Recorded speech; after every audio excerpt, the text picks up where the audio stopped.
matter the color of the skin, either woman or man, just let the case land. It's here, it's in safe hands. This is God work, not a fake plan. Too many kids being found in these lakes, man. This is MTGV, and you with Miss V. She keep her ear to the street, like a drum to a beat. This is the place that you wanna be, but all trolls we delete, you better believe. Just so you know we on go, for those that's taking these souls, we know, but it's getting so out of control. Just so you know we on go, for those that's taking these souls, we know, but it's getting so out of control. Thank you for tuning in to MTGV. On a case that shocked all of us. Mahogany Jackson, a young Birmingham woman who was tortured earlier this year. Some of the abuse even recorded. Well, tonight, charges on 5 suspects in this case have been upgraded to capital murder. We're now talking to Jackson's mother about how she's coping as she seeks justice for her daughter. Your reporter, Bria Chapman, live at 5 with us after speaking to her mom and the Jefferson County District Attorney today, Bria. Yeah, that's right, Jonathan. It's a really sad story. Now, all 8 suspects in this case are facing capital murder charges, and that's something Mahogany Jackson's mom tells me they deserve, and that she will be there every step of the way to make sure justice is served for her daughter. Welcome in, contributed to what ended up with my child being gone. Like, she's gone. She's never coming back. And that is so hard for me. It's so hard, you know. Court records show 20-year-old Mahogany Jackson was kidnapped and brutally murdered, while many of the suspects participated and recorded the attacks for over 24 hours. It's something mom Gail Shearer struggles with 8 months later, knowing there was nothing she could do to save her baby. I'll get sad thinking about, you know, how much life she still had ahead of her. That's gone. There's nothing I can do about it. It's nothing I can do about it. You know, I used to say to my kids all the time, you know, hey, whatever issue you got, come to me, I'll help you with it. I can't fix this. There's nothing that I can do to fix what happened to my daughter. Mahogany did reach out to family, calling them for help during the abuse. Now her family is still struggling because they couldn't help her. But Shearer says she's concerned about Mahogany's 4-year-old Nadia. When I try to tell her, you know, your mom's an angel, nope. You told me she was asleep. My mom is sleeping. But she knows one day she will have to explain to her what really happened. When I have to play videos of my daughter for my granddaughter, just so that she can see her mom alive. You know what I'm saying? That's heartbreaking. My granddaughter is going to grow up and not get to see her mom again. I'm never going to see my daughter again. That's not right. Even with upgraded charges, Jefferson County District Attorney Danny Carr says this will still be a long road to justice. You know, we have to figure out a calendar, trial dates, whether they'll be tried together, whether they'll be tried separate. There are laws that dictate that as well.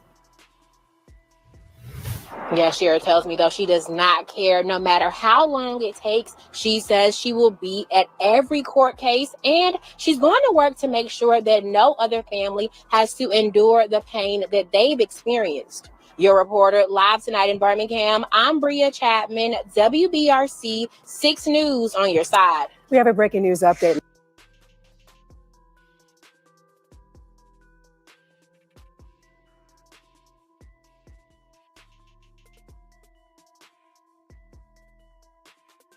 New developments in the case of Mahogany Jackson. Birmingham police say 8 people played a role in her deadly kidnapping back in February.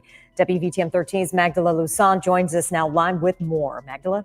Yes, Sherry, a grand jury decided all of them will now be facing capital murder charges. These are the 8 people charged in Mahogany Jackson's murder. Some of them were already charged with capital murder. Others were facing only sodomy and felony murder charges. That was until the grand jury recently decided and agreed with the Jefferson County DA that everyone should be charged with capital murder. Now, you may remember this gruesome case from early this year in late February. Mahogany's family reported her missing. The next day, her body was found near Laurel Avenue in the Powderly neighborhood. Investigators determined at the scene she had been shot and say she was sexually assaulted. The details learned in court months ago are too disturbing to describe on television. District Danny Carr tells me upgrading charges for everyone sends the message that there's a price to pay for barbaric actions.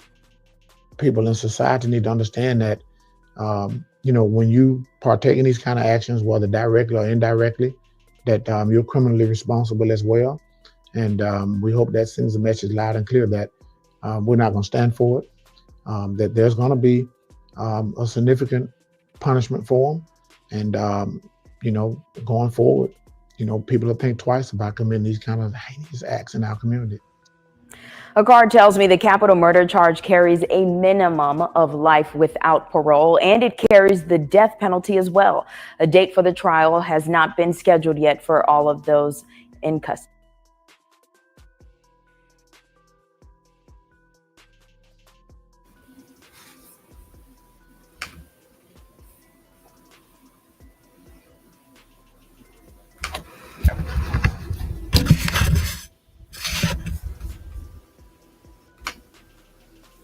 What's up, everybody? Welcome in. Please smack that thumbs up if you haven't already. So this is the update of the case. They went from capital to the death penalty. So this is the latest video. Right now, a major update in a shocking and difficult murder case. All 8 suspects in the Mahogany Jackson killing will now face the death penalty. Now, she's the young mother who was kidnapped, tortured, and murdered. And tonight, her mother tells us she believes all of those suspects deserve whatever they get. Your reporter, Bria Chapman, keeping you on top of this case from the very beginning, joining us now in studio. Bria, you talked to family and prosecutors. What are they saying? Yeah, that's right, Sarah. So I spoke to Mahogany's mother this afternoon, asking her what her reaction is to all 8 suspects facing the death penalty. And she tells me she agrees with it because they showed her child no mercy. Gail Shearer says these suspects laughed as they tortured her daughter, and she didn't have a judge nor a jury. All she wants now is justice for Mahogany. Prosecutors say the suspects recorded a lot of what happened to Mahogany, including her being beaten and sexually assaulted. Most of those suspects just stood and listened today as their indictments were read in court. Now, all pleaded not guilty, and we asked District Attorney Danny Carr why the state is seeking the death penalty against them. If there's an aggravating factor that's involved, then those cases are eligible for the death penalty. We typically don't do what they call seek the death penalty. If a case is eligible based on the facts in the law, then we charge them as such, as we did in this case. All these separate cases will have dispositions. So we'll see what happens, whether it's a long stint in jail, being in prison the rest of your life, and or ultimately the death penalty. Now in September, charges were upgraded to capital murder for all 8 individuals. Now they will be back in court for a pre-trial hearing on February 18th. Morgan. Thank you, Bree.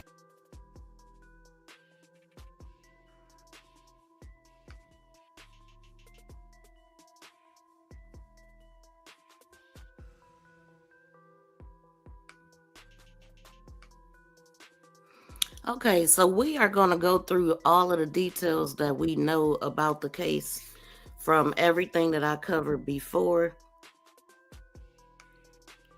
Good morning to everybody in here. Please subscribe to the channel if you have not. Top of the morning, for sure. Okay, give me a few minutes. It's annoying. Couple seconds, I should say.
Please subscribe and press that notification bell and thumbs up.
Birmingham, Alabama. As a matter of fact, she was a 20-year-old girl that was brutally attacked by her so-called friends.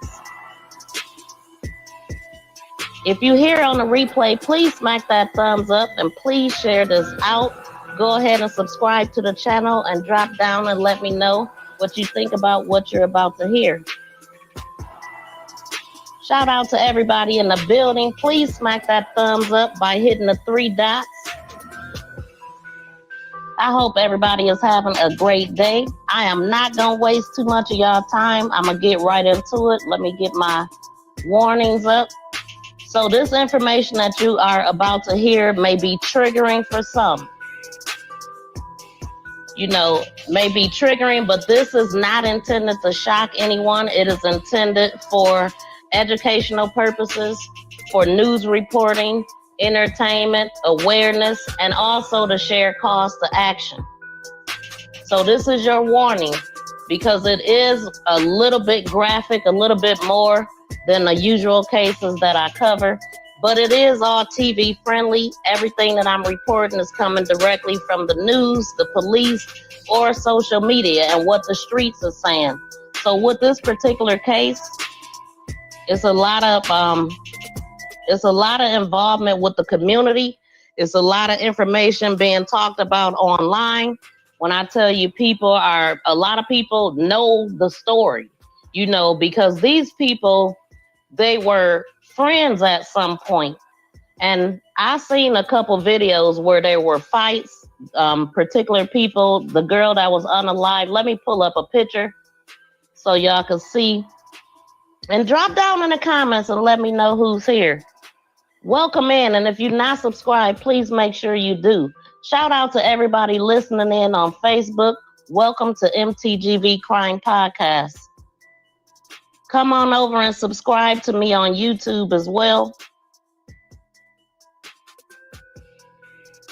Welcome in, realists. Thank you so much for dropping down. Let me know somebody listening to me. Okay, man, did you hear about this realist? This is an awful case, and I ain't gonna waste no time. Welcome in, Ruby Turner. Welcome in. How are you doing? Thank you for being here. Y'all, please hit the 3 dots and smack the thumbs up. So let me pull up something here, give you some visuals on what I'm talking about. So this actually, you know, the saddest part about it, one of the saddest parts about it for her mother is that Mahogany Jackson is her name. And she actually reached out to her mother to let her know that she was being held hostage, and she asked her to call the police. I'm not sure why she didn't just call the police, but she called her mother, and her mother didn't know. Her mother didn't even get the call right away, but we'll get into that. Let me get pull up an article right quick. But the streets is talking and had everything to do with the people getting caught. I mean, not only did the community help out, but these people actually recorded a big portion of it, right? And then instead of the people turning it in to the cops that got their hands on it somehow, they posted it online. So I went to the mother's channel and she was just saying, please, like, don't send me that. Don't send me no videos. I mean, they literally got videos of her, all the stuff they did. I can't even say it right now. Let me play this. Police say they have people detained for questioning in a missing persons case that has ended in tragedy. Someone found the body of 20-year-old Mahogany Jackson early this morning. It's awful news for the family, and police are now ruling this a homicide. And they're telling us no charges have been filed in this case as of yet. Her body was found on 17th Street Southwest and Laurel Avenue just after 2 this morning. Bria Chapman is live and on your side with what we know now, including an important clue from Jackson. Bria.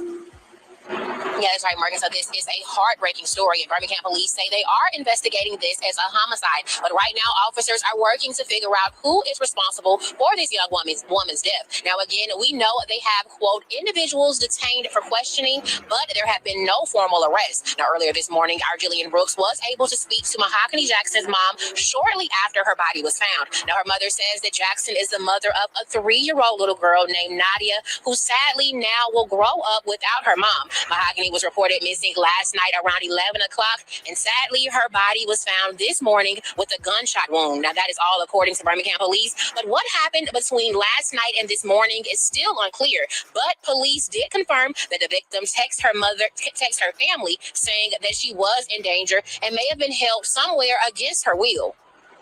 Right now, we don't have any information of neighbors hearing any gunshots. So right now, we're unsure if it occurred here. We do not have any reports of unknown vehicles coming through the area, but we will definitely check for cameras in the area. Yeah, and as this investigation continues, Birmingham police say they would like to hear from you. If you live in the area or heard or saw anything out of the ordinary, they're asking that you come forward and contact them or Crime Stoppers. Police say they have people detained. Now, notice they asked that if you have any information to please come forth and share with them. But it wasn't shared with them, and it was a lot of different things going on. Shout out to BFF in the building. How you doing? And shout out to Swoop. Raid coming through the building. How you doing, Jamia? Or Jamia, thank you so much for coming in. Dang, just on the side of the road like that. Yes. I mean, awful, y'all. Let me try to turn this music down a little bit. But yeah, that's what they did to her. But it's like, so what they're saying too is that they were trying to steal some money from her or something. But I could hear bits and pieces of the argument. I got a little bit of audio. Of course, I cannot post anything about the fight. It was online, y'all. I mean, awful. I mean, awful things that they did. I'ma just have to let y'all hear them tell the charges that these people got. But they mentioned that she had messaged her mother, so I just wanted to read this part that I hadn't even heard this part until right before I came on, as far as where her mother was when she reached out to her. So it says, Mahogany Jackson's 20 years old. She sent her mother and her sister the messages along with sharing her location, her mother said. So the location was at Serenity Apartments in Birmingham, Powderly Community. And Jackson was nowhere to be found when the police and family members showed up there. And I don't know how many hours it was later that they showed up, you know. And so her mother said, I don't know where she is, said her frantic mother. Gail Maddox is her mom. And she said, I need to know something. Birmingham police said, the Birmingham police Sunday night issued a missing alert for Jackson. Detectives have been investigating all day. Maddox said she was on her way to pick up her son, her daughter-in-law, and her granddaughter from the airport in Atlanta when her other daughter called her and said she'd received a disturbing message from Jackson. So Maddox, the mother, looked at her phone and it was about 7:46 a.m. And she too had missed calls through Facebook Messenger, but Maddox was on the phone, so she didn't receive the notifications. Wow. So initially, I had heard that her mother was asleep, but that was just rumor, obviously. But I got a couple screenshots from the mother's channel or her Facebook page. And this is one of the things she was posting. Please, I'm begging you all, don't send me the videos. That's the part that I was talking about. That's not the one I was trying to pull up right now though. But let's see. Right here. She posted on February 25th. My daughter sent me a message this morning at 7:46 saying that she was being held hostage. And she sent her location saying don't call, but the police don't call, but send the police in a hurry. The address where was the person who lives there. Her and some other unknown people have done something to my daughter and will not cooperate. If anyone knows, and she left her information, but then she also posted this, and this is what her daughter has sent. Hold on, y'all. Please smack the thumbs up, y'all. Please hit the 3 dots and smack the thumbs up to let the algorithm know we here, aka the people. So, Lord, this hurts, she said. This hurts so bad. These were her missed calls, and then the messages that she sent, and then there was another. Let me pull up the other message, the rest of it. That's the complete message that she sent. So she called her mom so many times, but listen, y'all. Now, initially they said it was 7:46, right? But look at the times of these calls. It started at 7:46. This say 6 p.m. Wait a minute. Yeah, so it looked, they did say that she was tortured for hours, y'all. These people, when I say that they did the ultimate to her. Like, it was so many of them. And according to the guy that got this recording of the whole incident, he said that there's more people that need to be arrested. And so, man, when I tell you the best cases is when the community get involved, but at the same time, if they don't give the information to the cops, then and they release it, it kind of mess up the investigation and stuff like that. And so, I have at least one guy that has something to say about that. So this is some of the stuff that she had posted. I was going on her channel just to find out how her personality was. And, she posted this. Everything she posted was a share. And she said, I ain't admitting to ish. Show me you called me. So she stand on, she ain't gonna tell on herself pretty much. And then this is a message that her mother had posted that she sent to her mom in December. And it sounds like her mother, she probably was messing up. Her mother wasn't happy with some things that she was doing. And so she reached out to her mom and said that I just want you to know I love you. And if you ever need anybody, I'm here, whether it's an ear or a shoulder. You done an amazing job of molding me to who I am. I appreciate you for life. I know you're the only one who really has my best interest. So I'm going to listen and take heed to everything you say, Mama.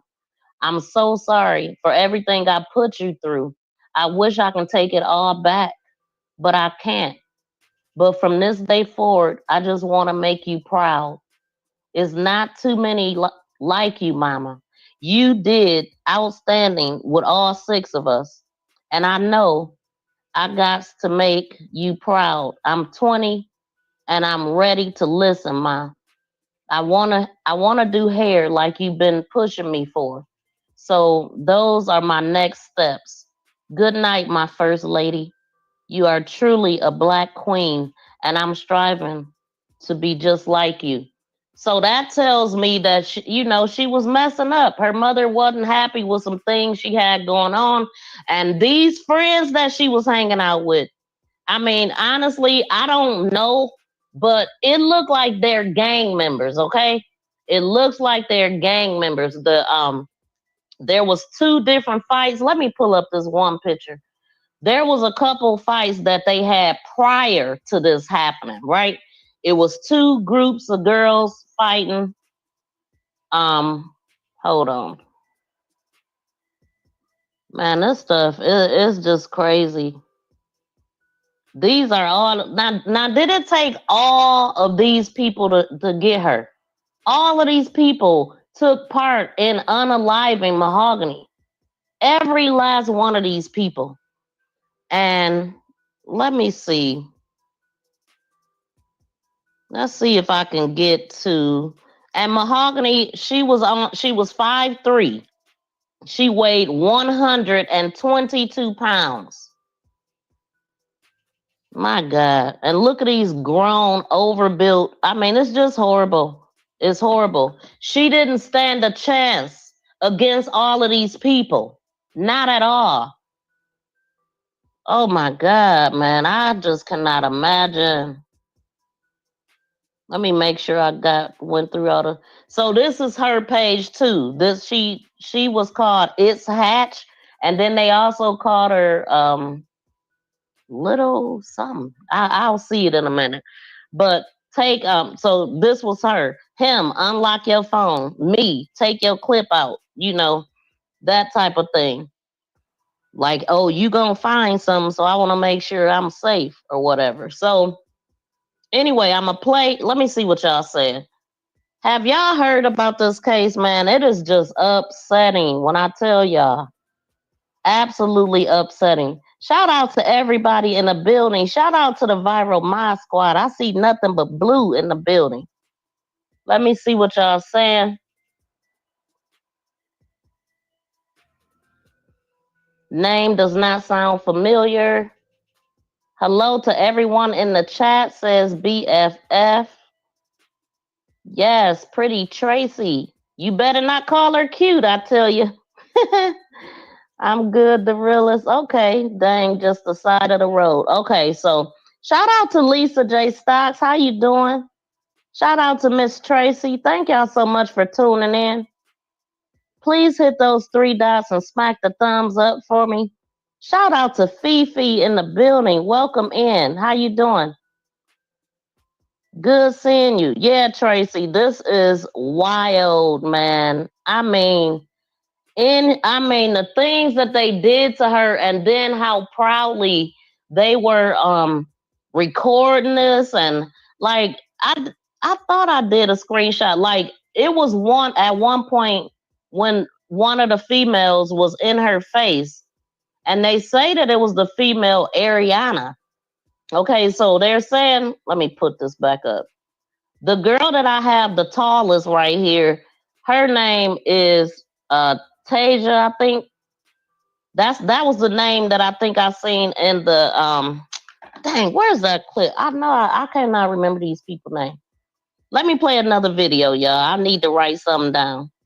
But she's one of the ring leaders. And then the other girl with the nose ring right here with you see her eyes all bugged out. She is another major player in this. Seen in the video jumping on her and they spitting on her. And these guys actually, they did sodomy and they made her perform other acts on these guys. Like they beat her out of her clothes. She was, oh my God, y'all. A lot. It's a lot. They went way too damn far. These people were once her friends. So, that's what I'm hearing. They were friends. Even though I seen Mahogany, she was in a fight with Tasia, this girl right here, I think is her name. They was like, it was a whole jump thing. And so it's like they caught each other wrong at separate times. And so I don't know if they were supposed to be friends after that though. My thing is, if you fall out with somebody, y'all go that far, you can't trust them no more. They ain't your friend. And then they said this girl is the setup queen. She's known for setting people up. They even have her for back in the day, or not too long ago, I guess she had a weapon at school or threatened to pile a school. These people are not good people, is what I'm hearing. So hold on, I'm getting to my videos now. We also gonna listen to the police conference. They got that going on too. Let's see this one. On Sunday, February 25th, 2024, the Birmingham Police Department officers began investigating the missing persons. No, not that one yet. She will not fail. God will help her at break of day. My fault, y'all. I'm trying to find what I'm really looking for. Okay, I guess that is the next one then. But these I are the got to people. stop this real quick. Listen. Okay, so that's the guy that actually, he is the one that released the recording of the fight and all of that. And I just captured some of the things that he was saying and just a little bit. Yeah, I can't do it. Okay, so I guess the next one is the press conference then, y'all. I called myself putting this in some type of order. But that is her. You know, she have a lot of pictures that she's she got a couple of videos where she's kind of vibing like that, different weaves and wigs and stuff, and hanging out a little bit with her friends. They said she was fun loving, fun to be around. I could tell that she was silly. She had a 3-year-old little girl that is going to miss her greatly. And her mother actually posted a picture of her granddaughter and said, "What am I going to tell my granddaughter?" when she asked about her mom. And so also her services, they have that set. I think it said for the 9th. Let me see.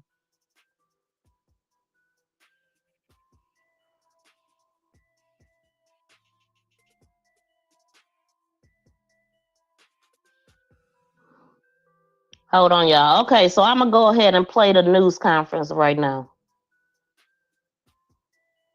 On Sunday, February 25th, 2024, the Birmingham Police Department officers began investigating the missing persons case of 20-year-old Mahogany Jackson. Mahogany sent a text message to a family member that she had been kidnapped.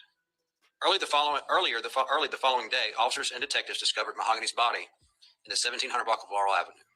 Investigators determined that she had been shot. With assistance from the community, detectives were not only able to locate Mahogany Jackson's body, but detectives took 7 suspects responsible for Mahogany's murder into custody within 48 hours of this investigation.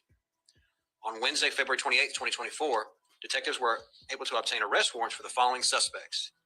Giovanni Clapp, black female, 23 years of age. She is charged with felony murder, kidnapping first degree, sodomy first degree, and assault second with injury. Blair Green, black male, 25 years of age of Birmingham, is charged with felony murder, kidnapping first degree, and sodomy first degree. Tasia Lewis, black female, 25 years of age of Birmingham, is charged with felony murder, assault second, injury with a weapon. Francis Harris, black male, 25 years of age of Birmingham, Alabama, is charged with capital murder, sodomy first degree, and capital murder and kidnapping first. Sanaya McCall, black female, 23 years of age of Bessemer, Alabama, is charged with felony murder, kidnapping first, and sodomy first.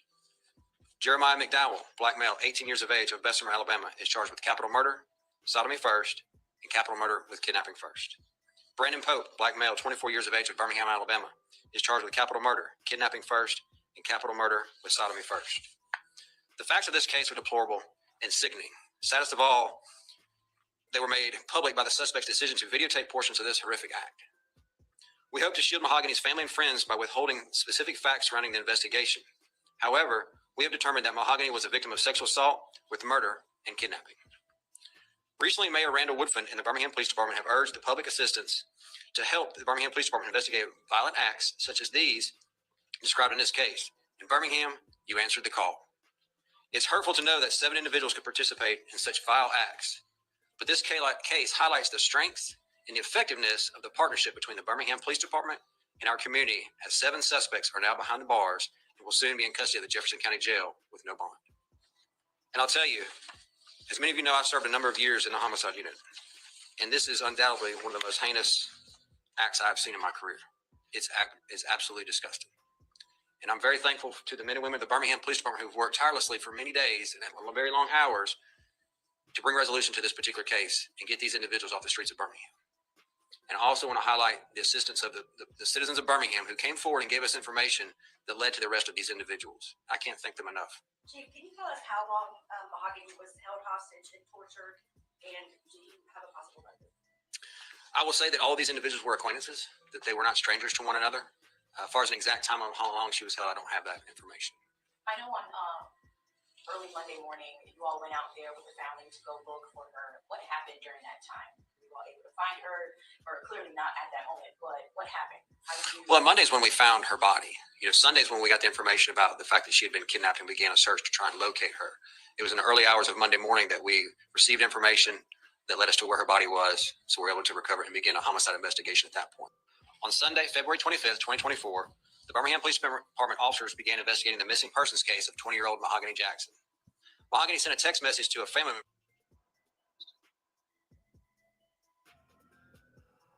Absolutely ridiculous, y'all. I mean, I don't even understand why they had to go that far. It was not that serious. So I'm going to play the other part to the press conference, but after this, I'm going to play the video where you could hear a little bit of the audio of what was going on that day with her so-called friends. And from what I could hear, it was a petty argument. I heard the girl say something about her setting her up, something about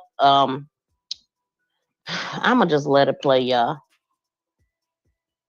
This is disgusting. Like it really got me feeling some type of way that they would carry on this way, go this far with this girl. What could she do? I mean, at one point in the video, you could see the girl, one of the girls was on top of her, just pushing her head and her mouth, to the ground. And you could hear her say, "You already beat my ass, let me up," or whatever, dang, stop, or something she was saying. I know I heard her say, "You already beat my A." You know what I'm saying? Like, what more do you need to do? Like, God, man. So in no way you all made it to the apartment complex that was in question? We had been to that apartment complex on Sunday, yes. So what happened there? Did you make contact with any of them? We did make contact with someone. We did question some individuals. What came of that conversation? One of those individuals is charged. Did they admit to? I'm not going to get into the specifics of the case because that would hurt the criminal case, but it was all pieces of the puzzle, I guess, if you could say. And how do situations like these work with her texting her family members saying she was being hostage or asking them to the police? And you go to this apartment, can you just go in? Is that probable cause? Like, how does that work? So we have to look at the totality of circumstances. Each case is different, has a different set of facts. We have to look at what we've got. And then, there's different ways, whether we need to obtain a search warrant, we can gain consent, or as you kind of alluded to, if the facts are just egregious enough, then we could go in and make sure no one's in danger. So of the 7 people, have most of them been compliant and talking to detectives who have been working on this case? There again, that's something that would need to come out in court. That's part of the criminal case. Very confident that this is all the suspects. Just them giving us some of the information that they had seen, that they'd been made aware of, giving that information to our detectives so they could follow up from there, which led us to the culmination of these individuals being in jail today. Chief, I know you said you can't tell us the motive right now, but I saw, is it true, can you confirm, is there been like a video going around of a fight prior to the murder?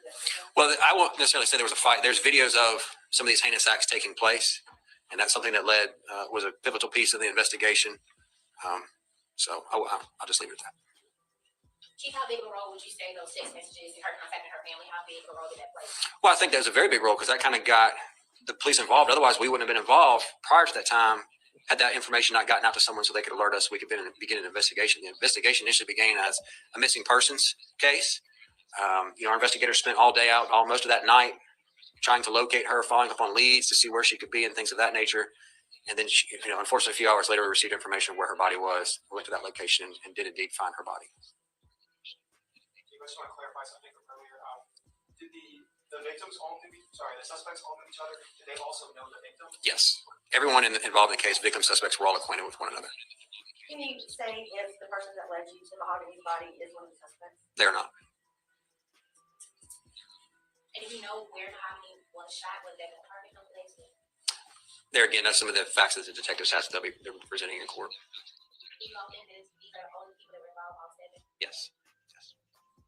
I would just like to drive home to our citizens that this is the outcomes that we can have when we all work together. We can get these people off the street very quickly to ensure the safety of everyone in Birmingham when we all work together and information is shared. And so these men and women who work in the Birmingham Police Department work very hard. They haven't hardly been home working on this case and some of the other cases, but this is what can happen when we all work together and we share information. They won't stop as long as there's things to work on in this. As long as the public shares that information, we'll continue to follow up on it. So in no way you all made it to the apartment complex that was in. Man, y'all hear that?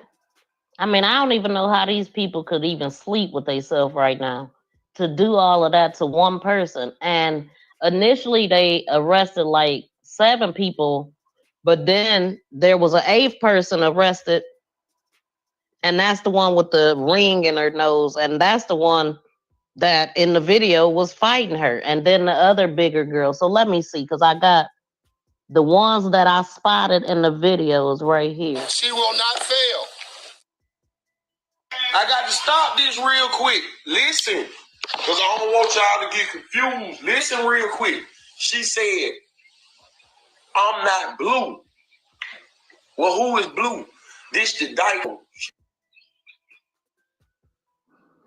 Okay, so that's the guy with the recording that released it. His name. I mean, let's listen at this guy, because this guy, I don't know. I mean, he appears to be in a uniform. I don't know if he's a correction officer. I don't know where he work at, but he's in a uniform. I don't. Anyway, let me know what y'all think. Brings like is the fact that our soul like so lost. So yesterday I witnessed a live video on Facebook where 2 young ladies were on this guy's live. His name was Vito, and they had so much evidence that could have been just brought to the police, but instead, for clout, and this clout, this attention, they get on this man's live, show videos of the murder, of the sexual assault, of the kidnapping. They know names, they know reasons why it happened, they know everything, but instead of going to the police, these 2 dumbasses decided to present it to Facebook Live. Well, this girl mother had to witness it.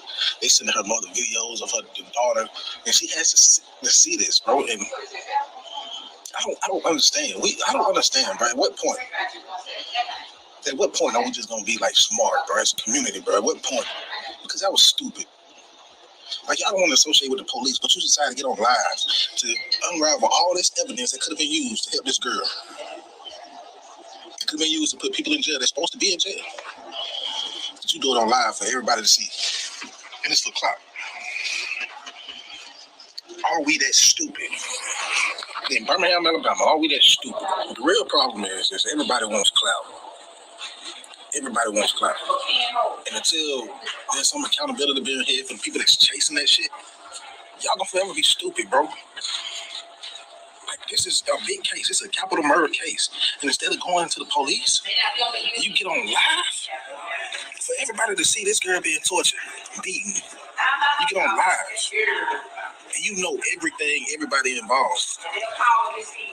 Tell me that's not stupid. Y'all should be dealt with too, honestly. Brings to light is the fact that Man, that's what he said. And then the person Vito, like the guy that he's talking about, I think he got a couple different names. Like, I'm kind of confused. I was on his page. I was able, but I'm not sure. It's like, you know how you can have multiple channels or pages on Facebook, and it's like he'll go live in one and share it to another. So I think this guy got multiple names, but this is the voice that can be heard in the video though that I'm about to play. I got to stop this real quick. Listen, because I don't want y'all to get confused. Listen real quick. She said, I'm not blue. Well, who is blue? This the dyke. She talked to Tasia. You understand what I'm telling y'all? This dyke, she talked to Tasia. Blue is the one who set Mahogany up. It really went Tasia, you know. It was Tasia played a part in it, but it was Blue. You understand? See, Blue and Mahogany and them, Blue had got Mahogany jumped once before she had got jumped. Blue the reason why she got jumped. Blue got all of them to do that. Y'all keep saying it's about $1,000. It really went about $1,000 because she had more than $1,000. It went that they was trying to rob her. They was saying that somebody got robbed. Okay, let me just let y'all hear this.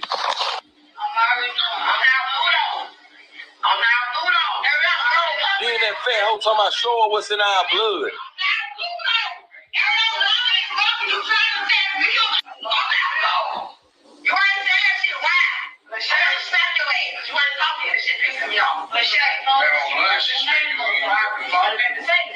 I I got to stop this real quick. Listen. Yeah, so you can just kind of imagine how that was, like just in a room full of everybody that's against you. And you know, big time bullying going on, talking about why you ain't talking, that's pissing me off. But she really was trying to explain herself about whatever. It was something about her telling somebody something, repeating something, and all of this. But they absolutely did say that they took money from her because she had like $1,000 or $2,000 from taxes, or I heard taxes, and then I heard from her mother. And they said that they took this money and sent it to themselves. Like, I mean, how freaking stupid can you be? Everybody going down as if they did it. And then to make matters worse, after they did everything they did, one of these bastards, first of all, the two girls that was attacking her pistol whipped her. And then one of the guys pulled the trigger, y'all.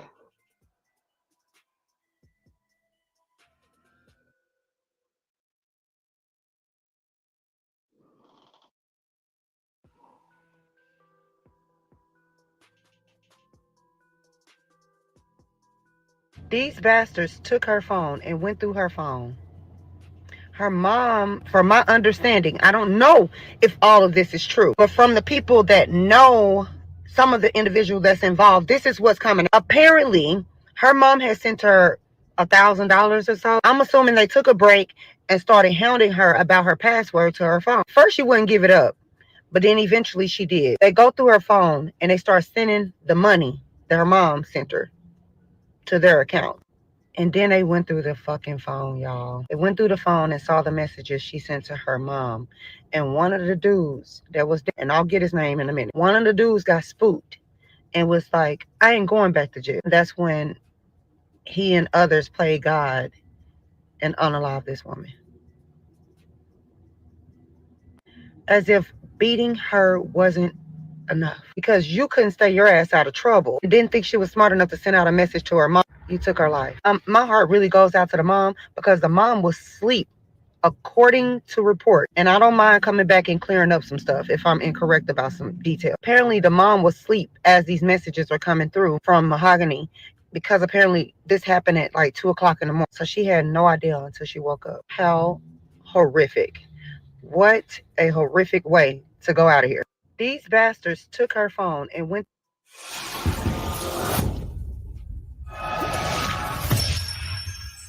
Lock his ass up. Lock his ass up. You're going to jail. You're going to jail. Lock his ass. Please subscribe and press that notification bell and thumbs up. Please subscribe and press that notification bell and thumbs up. Please. Thank you for sharing. Thank you for sharing. Thank you for sharing. For sharing. For sharing. For sharing. Thank you for so much. Thank you for. Welcome in everybody that's just getting here. Thank y'all so much for being here. What do y'all think about what y'all just heard? So I already said though, the lady that just spoke, she was wrong because according to what I just read, I mean, but it was still, you know, some information that we didn't know, just a little bit off. But the mother was actually on her way to the airport to pick up some of her family members, and she was on the phone. The reason why the calls didn't go through is what I just read, and it's just really sad, man. Unfortunately, I'm like, I cannot believe it. And then for him to get spooked and I ain't going back to jail. Boy, come on. But what genius decided to open up a camera and record everything? But you know what? I'm happy that they did, because I'm happy that she was able to reach out to her mother, even though I wish she would have called 911. I'm not sure why she didn't call 911. I don't know how she was able to sneak and do it, because the video that I seen, I mean, they was right in her face, but maybe I don't know at what point she was able to do that. Because these people, they took her to several different locations, y'all. You know, dragging her in the street, no clothes, and doing all that stuff they did on the recording. Like, are you freaking serious? And the guy said that there's more. So it's 8 so far. The guy that we just listened to, Vito, he said that there's more people that should be arrested that's not. And he also said that, you know, basically that cop that was just talking, I don't know what type of officer he is. I mean, he ain't in the regular police uniform. I don't know. But I thought I seen officer. I don't know if it's a security guard or not, but whoever he is, he made a very valid point, because that is like, when you think about her mother having to see that, her family, period, you know, having to see that. It, my God. I do like when the community get involved though, because when they get involved, it's so much information. Yeah, 7 people attack one person. Absolutely. So out of 7 individuals, let me highlight it. Out of 7 individual human beings, nobody had the sense to say this ain't that deep, man. Exactly. Nobody. All of them were idiots. I heard one of them say something about, I know I'm drunk, but I'm not delusional or stupid. Actually, you are. And they all do look batshit crazy. Shout out to Miss Rashid, Miss 702. Thank you for coming in. And thank you for the love when I was on your on your channel earlier. I appreciate that. Shout out to Gary Bust It Down Brown in the building. How you doing, sir? Afternoon to the hostess, mods, chats, and the winning team. That's what I'm talking about. We doing good over here. You seen that live? Wow. So you seen the it ain't even, the assault. And then the guy, when he was playing, he's like, oh, I'm not gonna play this part. I don't care what y'all say, I ain't gonna play this part. I just feel like her mother needed to know, or people need to see this and see what happened and all this stuff. And he was saying also that, basically, like, people didn't move fast enough to help her. And people be saying stuff that could be hurtful and stuff at a time like this. But that is crazy. Her mother was out of all days, her mother on the road that day, on her way all the way to Atlanta to pick somebody up from the airport. Could you imagine getting that call on the way to the airport to pick up loved ones? Wow. What's the good word? How you doing, Cowboy Muse? Thank you for coming in. Y'all, please hit those 3 dots and smack the thumbs up. Shout out to Commander in the building. How you doing? Yeah, absolutely. Realist and this crying shame. Exactly. Yeah, it's crazy. It's a lot of idiots out here. That's a fact. So let me make sure I went through everything. Let's see.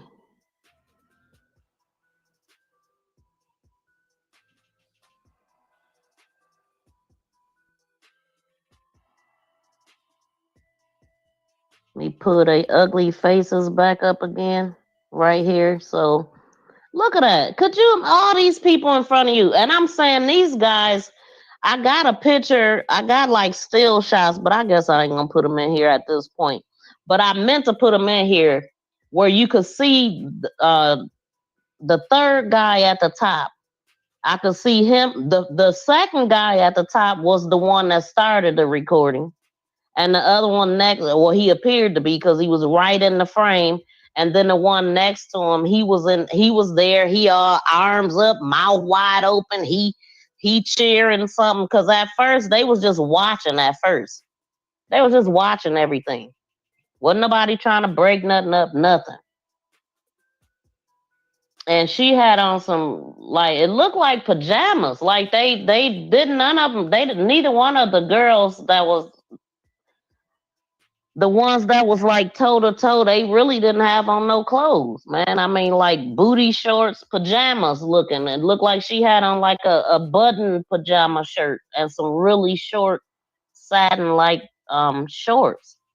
So I don't know if they had got back cool after all of this battling that they was doing, but like I said, once all of that fighting and all that fake stuff come in, you can't trust people no more.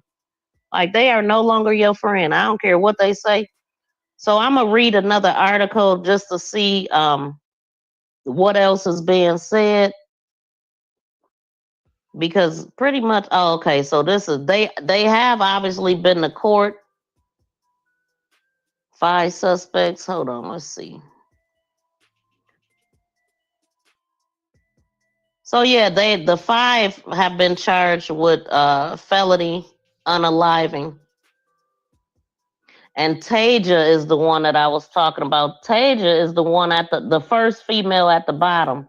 She was like they said that she was like in hiding. She was living in some other apartment near where she lived at. She was hiding in some apartment. They pulled her up out of there, and there's recording. The guy that we just listened to, I think it was him that recorded the incident when she was being arrested, because she didn't they got arrested like some days apart. They didn't get all of them at once. Let's just say that. And the 8th one was the second female. So both of these females, the first 2, and then that last one on the end, I seen her also in the video. Now that 3rd female, I don't think I seen her, or the 2 guys on the end. But I mean, just for the little bit that I seen, it's so much footage going around. It's 2 different ones. It's one when they're in the house, and then one outside. They had her all in the woods. I don't know where else they took her, but ultimately they end up dumping her on the side of the road under some mattress. Just ridiculous, man. And somebody passing by noticed her. So it was hours that she was going through this.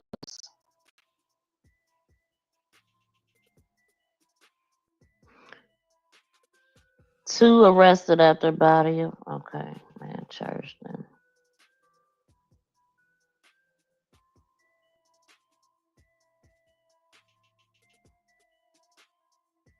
So during the proceedings, the state presented details of videos taken while Jackson was being held against her will. The video reportedly shows Jackson being forced to perform oral sex at gunpoint. She was nude, she was handcuffed, stomped, slapped, and spit on, y'all. Each of the 5 defendants in court were present in a portion of the video. Jeremiah McDowell, Francis Harris, and Brandon Pope are the 3 other suspects charged in the kidnapping and unaliving of Mahogany Jackson. They are all charged with capital unaliving. Not to anyway, let me just this is really upsetting to me, y'all. Investigators said during Monday's bond hearing that Harris is the suspect believed to have fired the fatal fire. Pow. A projectile was recovered from her head. Jackson's family was present at the Monday's bond hearing when details of the video were given. They're shaken. They're definitely shaken. It is one thing to hear a lot of what we call chitter chatter out there, but to be in a formal setting and hear what happened to a loved one like that could be very disheartening. So the attorneys representing the 5 defendants requested bond. Boy, gone. The judge said she was aware they each played separate roles, but it was a role nonetheless. And bond was denied for all of them. Like, get out of here, man. That word shouldn't even be spoken in this case. They are disgusting, and they deserve whatever they get. to the fullest extent.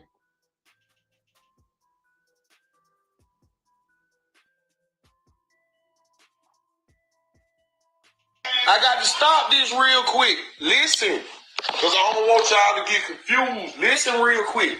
She said, I'm not blue. Well, who is blue? This the dyke. She talked to Tasia. You understand what I'm telling y'all? This dyke, she talked to Tasia. Blue is the one who set Mahogany up. It really wasn't Tasia. You know, it was Tasia played a part in it, but it was Blue. You understand? See, Blue and Mahogany and them, see, Blue had got Mahogany jumped once before she had got jumped. Blue the reason why she got jumped. Blue got all of them to do that.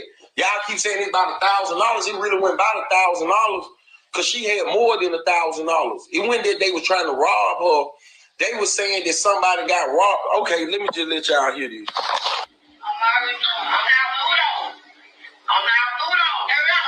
You ain't that fat hoe talking about show her what's in our blood.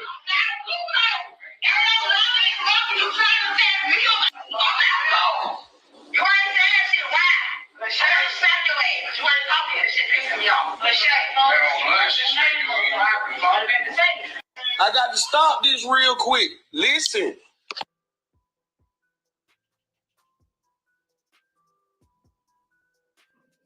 Yeah, I wanted to play that again right quick because I know when you first hear it, you like, what is that? What's going on? But it was just I didn't record much more of it because it's a bunch of screaming and hollering.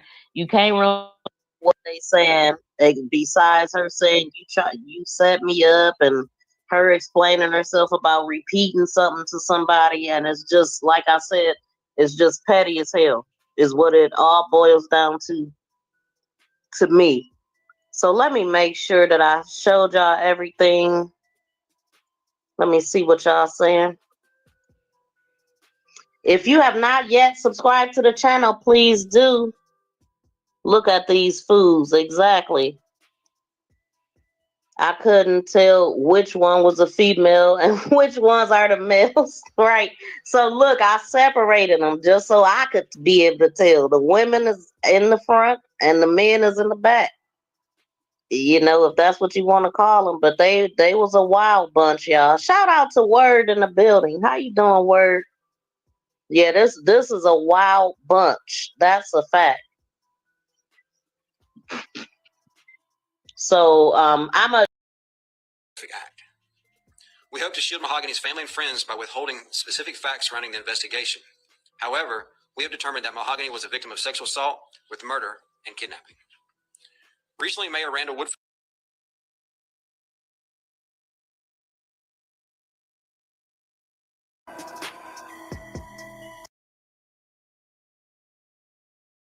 smack the thumbs up for me. One of the things that I wanted to know was who is Blue? Because I had been hearing that name and they were saying that allegedly Blue set Mahogany up.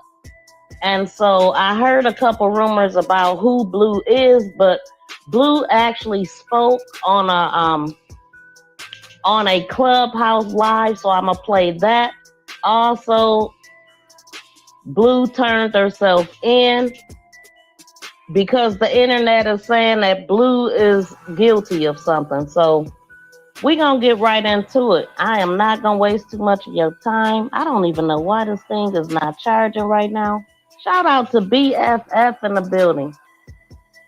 You know, don't nothing go wrong until I hit the live button. So here's where we left off at. And also, this may be triggering for some. It's a little profanity going on, but not too much YouTube. It's okay. So this video is intended for educational purposes, is for entertainment purposes, awareness, news reporting, and we're gonna get into it. Yes, that's what I heard. But when Blue was talking, she did mention that she knew Mahogany and a lot of the other people, but I didn't hear her say that they was you know, she was a girlfriend. I heard they was some type of sneaky link. That's the word on the curb. That's what I'm hearing. But also Mahogany's mom spoke. So I'm gonna play a piece of the video that we left off at. Let me move this out the way.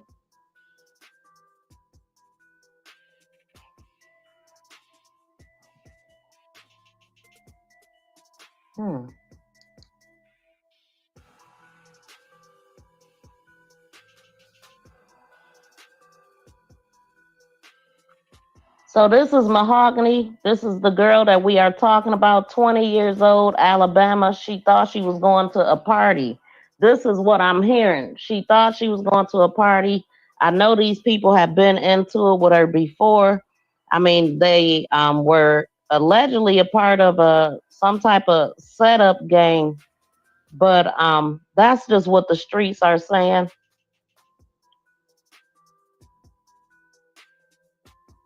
I'm looking for the part. I'm looking at this article.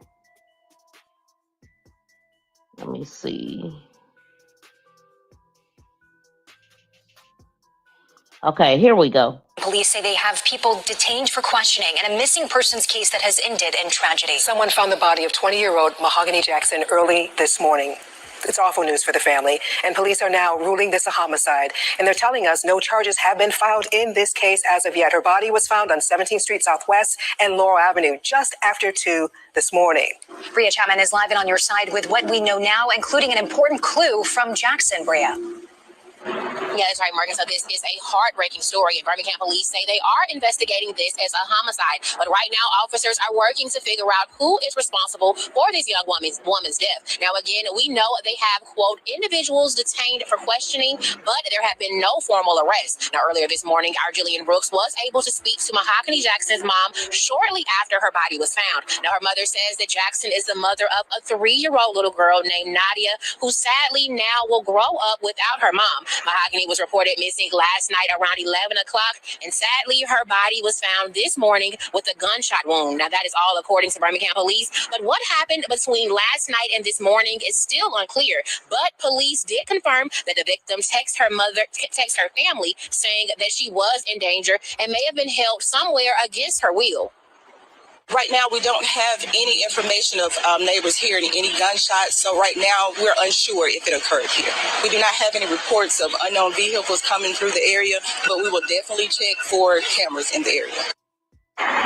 Yeah, and this investigation continues. Birmingham police say they would like to hear from you. If you live in the area or heard or saw anything out of the ordinary, they're asking that you come forward and contact them or Crime Stoppers. Police say they have people detained for questioning and a Shout out to Word. How you doing? Thank you for coming in. Okay. My throat don't get dry until I get on here too.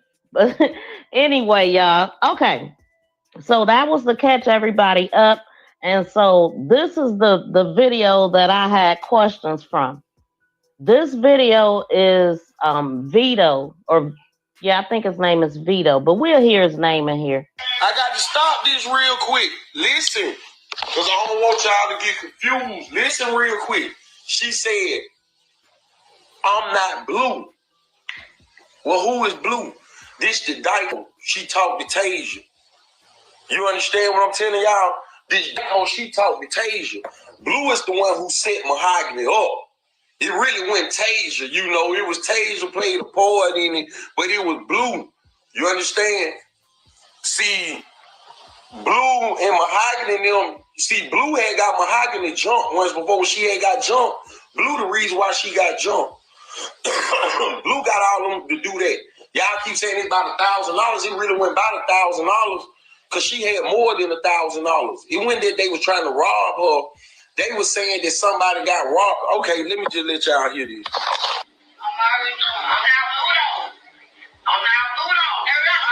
Then that fat hoe talking about show her what's in our blood.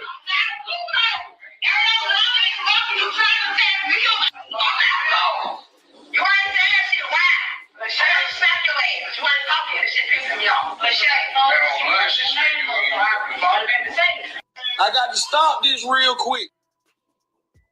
Okay, so you could hear in that video Blue, the name Blue. And I'm like, who is Blue? What do they have to do with this? And I know it's a lot of different things. People saying that, this person set her up and that they was sneaky links, they was messing around, all of this stuff. But so the video that I just played, I'm not sure. I'm assuming that Blue showed up in the Clubhouse Live with Vito after this conversation, after the video I don't know what order it came in, but here is a Clubhouse video of Blue pulling up on his live stream. It's the girlfriend. She gonna tell you who she is. Just go on mute and let her talk. I know, love. And also, to not confuse y'all, I put a video of when Blue turned herself in on top of this video. But I'm going to play the actual arrest video or the surrender video after this one. I just did it to cover it up pretty much. It's the girlfriend. She gonna tell you who she is. Just go on mute and let her talk. I know, love. Go on, do your thing real quick.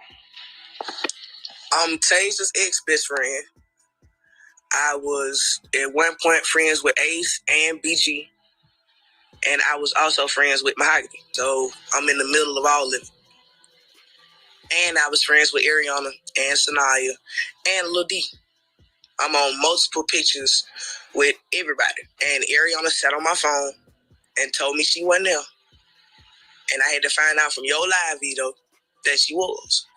And that's some bullshit. And then you just watching my live thinking everything that came out about this shit is over now. Can't nothing else come out this then. Yeah. And then you see a new video where another motherfucker who ain't been picked up yet. Yeah. That's been on my phone. I just talked to you, not even 2 She hours. been playing like you listening at me cry. I'm telling you how this shit got me feeling. That I'm in the middle of all this shit. I'm in the middle of all of this shit. You ain't saying that one time, bro, I gotta tell you something. Bro, I know this shit gonna make you mad, but I gotta let you know I was there. You ain't saying nothing. I'm watching your live. I'm thinking that's it. I'm like, okay, this it. The press conference over. Everybody that got charged. This it. This over with. This done. Videos start playing. The first video I see, this bitch standing in front of Mahogany. So when you talk to her, yeah. Before I found out or after? Before. The reason she told me she got picked up was because I asked her, I was like, was it you that they picked up? And she was like, yeah. I said, what the fuck they pick you up for? Because Sanaya texted me and told me what happened and they needed my phone. But I wasn't there though. I said, Ariana, you sure you went there? No, I went there, bro. I wouldn't let them do no sick shit like that, fam. But you on the video there. doing the sick shit. You with the sick shit. Like, y'all are doing this shit. To somebody that you beat this girl up by a man that's dead. Can't nobody even get the dick no more. The dick gone. And you beat this girl up by some dick that's gone. Okay, so who is the dude that you saying is dead? Who he belong? Who did he belong to? Like who? Neither one. I'm saying who was Nite is Ariana's baby dad. Okay. But from my understanding, Nite is also related to Mahogany through somebody. Okay. But again, this man been dead over years. Have you talked to Ariana since Vito Live? I text her. Y'all still hear me? Yeah. I text her, and I'm finna read y'all what I said. I text her, I said, why, bro? Just tell me that. And she said, I wasn't there when all that shit went down. On my kids, I wasn't. We were supposed to fight one-on-one. I was supposed to be set up. She said she didn't want to fight me. We talked. She apologized. And I was straight after that. It's the girlfriend. She gonna tell you who she is. Just go on mute and let her talk.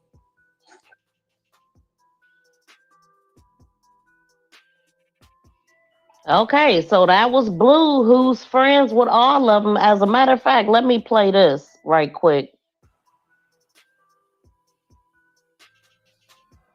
Yeah, so that's what's her name? Taja, and their names will come up in a minute. Taja is the one that got arrested, that we seen arrested. The middle girl is the one that attacked her, and then that is the big person is Blue. And shout out to Blue Lotus in the chat. Thank you for coming in, Blue. Yeah, yeah.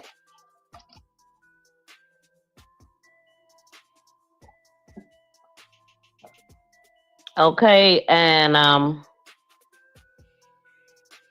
so yeah, so then I mean, because the internet was saying that Blue did it, and I guess Blue wanted to prove a point that she didn't have nothing to do with it, so she surrendered. And so I'ma play that video, but I'ma see if y'all saying anything. It's a lot with this, with the streets having the information before the police, and it was a delay in arresting everybody, and it's just a lot of confusion. So I wanted to clear a few things up for myself. I did want to know where the you just see that Blue said that it was over Ariana's deceased baby daddy that allegedly, Mahogany messed around with him, and that's what some people is going with. And then, I mean, on the one tape, I mean, I could hear her say something about a gun coming up missing and something about her trying to set her up. I heard that a couple of times in the video that I played. And so it's a lot of different things going on. I also heard that one of the people that was there was the ones that told the police and all of this. And so when there was a police conference, the police actually said the person that told them where her body was did not have anything to do with it. And so a lot of people are saying, well, the person that told was there and they got spooked and all of this. So I'm going to play a little part of the news conference where the police clearly says that the person that told them didn't have anything to do with it. So where did I put that one at?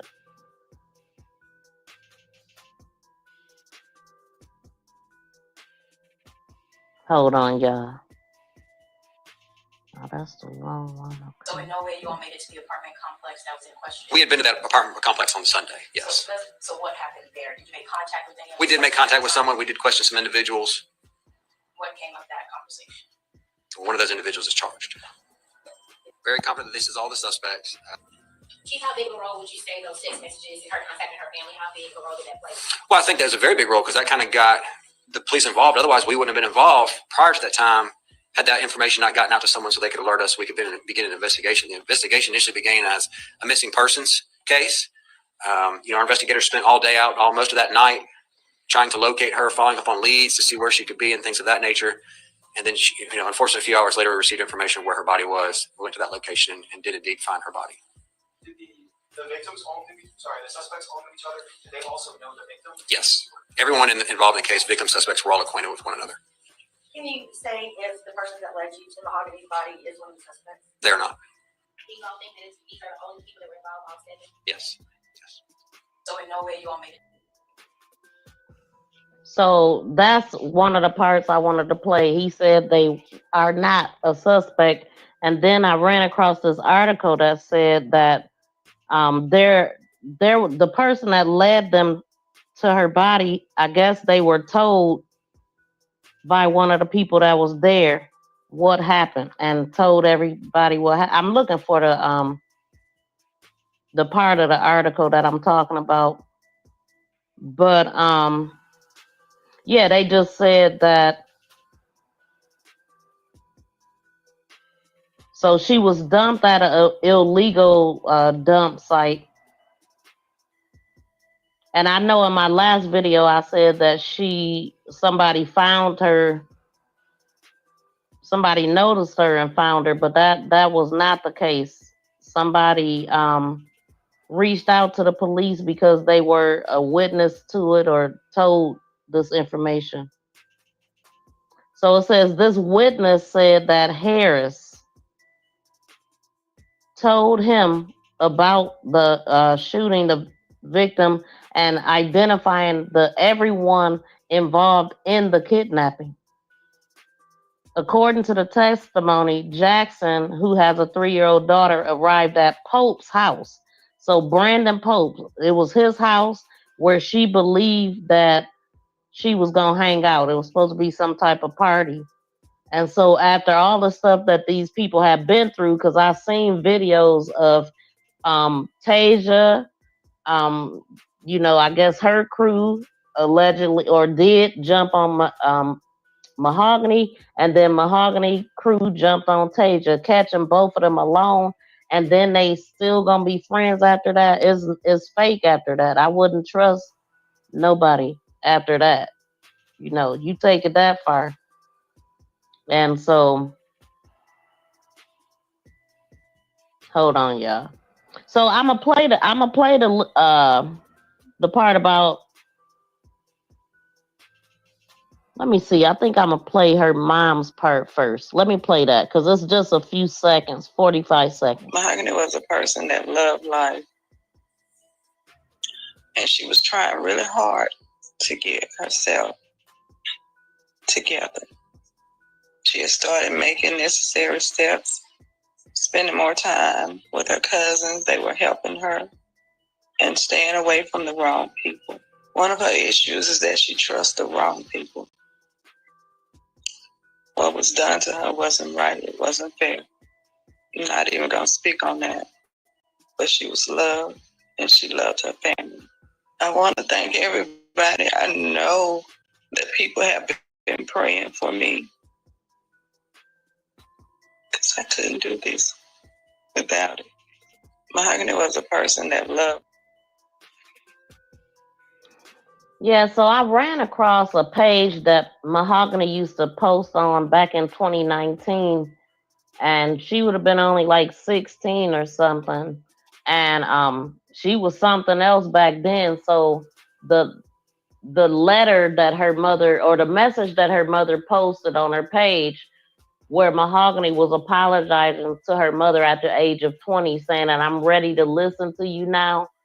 Now I definitely get it. She was dealing with a lot with her when she was a young teenager. She had a baby at like 17, and she was just not listening to her mom. I guess hanging out with the wrong crowd. Like she said, that she had started hanging with her cousin. She was gonna get into hair. She was gonna change her life around. Her mother didn't want her hanging around the people she was hanging around, but so she, like I said, I also ran into one of her cousins' posts, one of her cousins that was on the news, Amber Rose, and she also said that they was just mad because she was getting herself together. So wow. I mean, I know it's a lot going on out here, but here's Blue's arrest. It's the girlfriend. She gonna tell you who she is. Just go on mute and let her talk. All right, no love. Go on, do your thing real quick.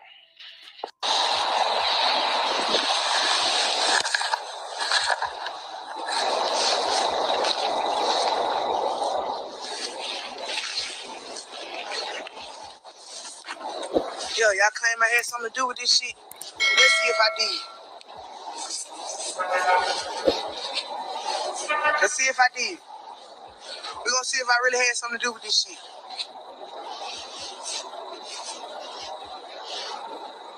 We're gonna see if I really had something to do with this shit, bro. I'm right here!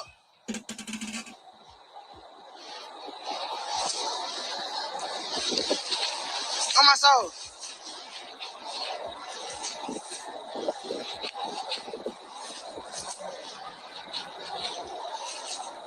On my soul.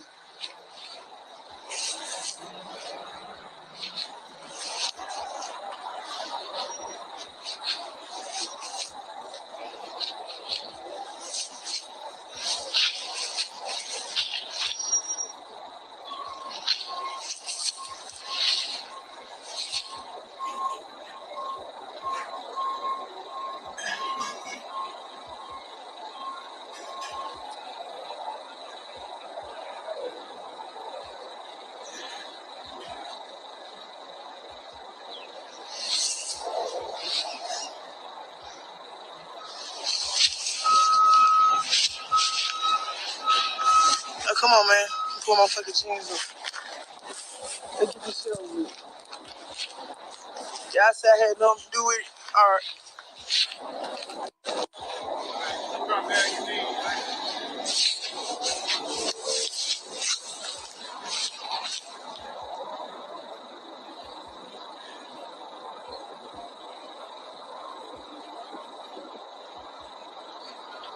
Yeah. I'm alright. How y'all doing? Nah, I got some stuff in my pocket. What you got? I think like a pack of cigarettes. No guns or nothing? Nah, I ain't got nothing like that on me.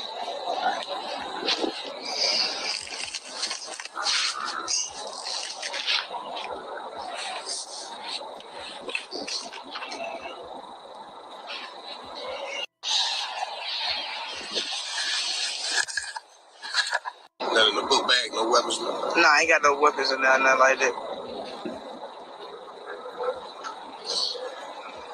Well, I take that back. I think I do got like a blade that I use at work. It's got flour and shit. Book bag? Yeah, it's in the bottom. It's like a small blade. What's your name? Quinal's crazy. Okay. Mr. Crate, I'm looking for these cuffs on you temporary. Okay. So we figure out what's going on. Okay. Okay. I may put two on you. Put them like a friend.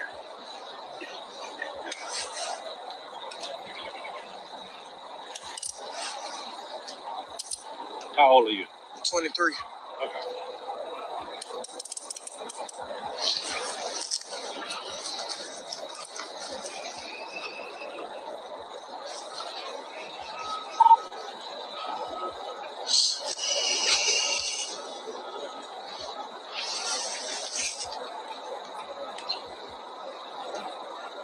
Is your stuff on the ground? Yes, sir. Yeah. Oh, Lord mercy. Go ahead. That's yours? Yes.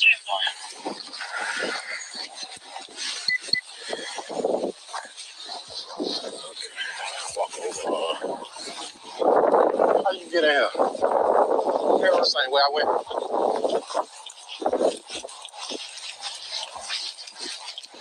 It's all over Facebook. It's supposed to be set up, so I'm trying to the thing. So let me see what we got first, then we'll figure out if you did anything. Where you stay at? Right there? You stay there.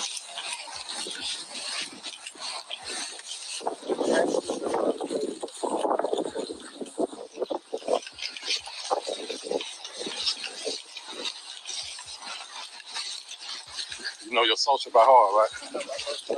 Okay, come on. I'll check you out in a minute. What's your address? Where you live at? Right about. Let's stay right here. Man, if you don't need them, you can just see what's going on. You on live? Yep. How you on live? They said I had something to do with it, man. It's not on the Smile. Nothing in the book You on bag, no Candy weapons. Camera? Nah, I ain't got no. Boy, them cops will be caught up if they said anything wrong. Because people be straight on live, recording them, whatever. But man, what would people do without the internet? But I guess that was her way of proving that she ain't had nothing to do with it. I don't know if she's out. I heard that she's out. But I don't know that to be true. But I just wanted to come and report that because I'm just like, what is going on? Now, the video of the law enforcement, we heard him say that everybody is caught. But I think at that time it was only 7 people. I don't recall if the eighth person was arrested or not, which was Ariana. But let's listen to it one more time. It's just a minute. So in no way you all made it to the apartment complex that was in question? We had been to that apartment complex on Sunday, yes. So what happened there? Did you make contact with anyone? We did make contact with someone. We did question some individuals. What came of that conversation? One of those individuals is charged. Very confident that this is all the suspects. Chief, how big a role would you say those text messages and her contacting her family, how big a role did that play? Well, I think there's a very big role because that kind of got the police involved. Otherwise, we wouldn't have been involved prior to that time Had that information not gotten out to someone so they could alert us, we could begin an investigation. The investigation initially began as a missing persons case. Our investigators spent all day out, most of that night, trying to locate her, following up on leads to see where she could be and things of that nature. And then, unfortunately, a few hours later, we received information where her body was. We went to that location and did indeed find her body. Did the victims the suspects all knew each other? Did they also know the victim? Yes. Everyone involved in the case, victim suspects, were all acquainted with one another. Can you say if the person that led you to Mahogany's body is one of the suspects? They're not. Do you all think that these are the only people that were involved, all seven? Yes. So in no way you all made it to the apartment? So the other thing was that people were saying, well, how did she send a message? And I wondered that too, y'all. Like, how was she able to send a message to her mom? And why didn't she call 911? So what people are saying is that maybe she didn't send the message. Maybe this person that ended up telling somebody what happened, maybe that person felt bad and sent the text message, because if the party was Saturday, how does she send we seen the video. Well, some of us seen the video where she was being attacked and it was clearly nighttime. So, they did say that she was tortured for hours, but how would she have gotten her phone to be able to send that message? But we don't have a timeline, so we really don't know. They're not telling us a lot, but people are speculating, saying that, well, maybe she wasn't even the one that sent the message at all, Saturday morning, because she would have been deceased Saturday night, or a Sunday morning, because she would have been deceased Saturday night, is what they're saying. But they didn't find her body. They didn't go to the house until Sunday, after her mother realized she got the message. And you heard them say that somebody was arrested at some point, and then they had looked for her all through the day and through the night, and then they got a call alerting them where her body was. So I don't know, y'all, if she sent the message or not, but we probably won't find this stuff out until court. So she believed again that she was going to hang out with her friends. Instead, what happened was, she was stripped, handcuffed, hit, spit on, and just crazy actual assault at gunpoint, forcing her to do things to these men. And even the women got sodomy charges. Like, absolutely ridiculous. So they said, she wrote, I've been kidnapped. Send help. Don't call. Jackson messaged her, and cops claim to find a total of 5 videos that showed the alleged assaults. This article that I'm reading is out of Law and Crime, and it says the 8th defendant appeared in various parts of the video, according to authorities. So the first video allegedly took place at Pope's residence. Remember, they moved her. And they said, for example, Lewis allegedly straddled her, and she straddled her in that video while she was punching her in her head. And you could hear Mahogany say, "You already beat my ass. You won. Let me up." You won. I heard her say that. And it wasn't enough for them. So they said the remaining 4 videos happened at Lewis' residence, which is Tasia. Okay, so the first video was at Pope's house. Brandon Pope. I remember seeing that name. I don't remember which video I put up there. Wait, let me see. I think I put it in here by itself too. Yeah, let me just post this, because I don't have the names on this one, but these are the people that we talking about. And so they moved her a couple times, 3 times actually. In one of the videos, you can hear the Sanaya chick saying, put her in the trunk, is what I'm hearing. And so these are some of the still shots from the recording. This is the 2 chicks tapping each other in, Sanaya and I think that's Ariana, according to, I thought that was Tasia, but Tasia was there too, but she was seen outside. This is Tasia.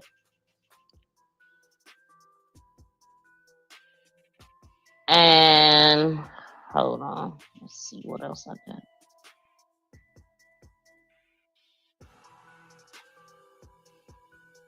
So yeah, they said the remaining 4. So Brandon Pope's house. Then the remaining 4 videos happen at Lewis residence, apartment 3 at Serenity Apartments, which is the information she gave to her mother.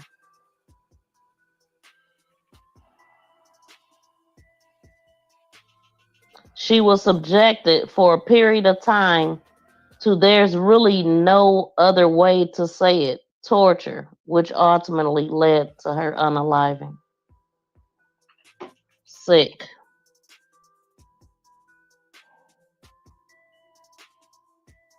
Let me see.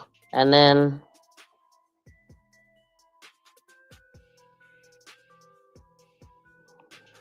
so yeah, I don't know what's going on with Blue now after turning herself in.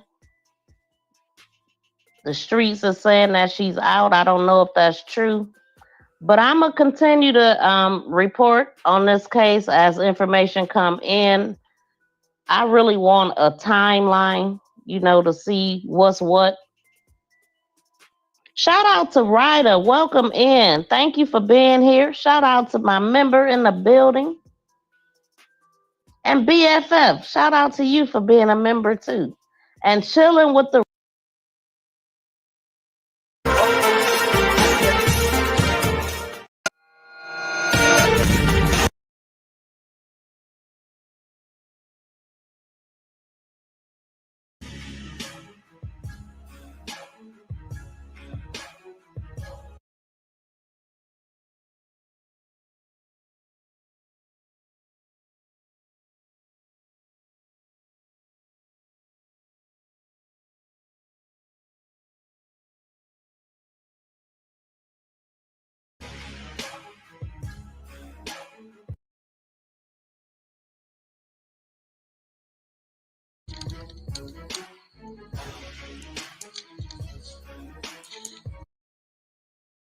Mahogany to be angry like she was.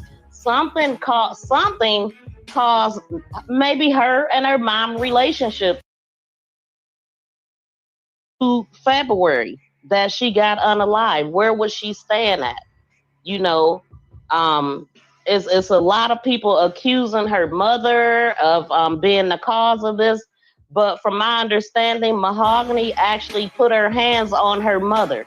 Her neighbor actually said that, and that is what caused Mahogany to get put out of her apartment in Jasper. She moved to Jasper because she had been getting into a lot of trouble with these same people. Her mother had been talking to her about allegedly, and her mother had been battling things with Mahogany.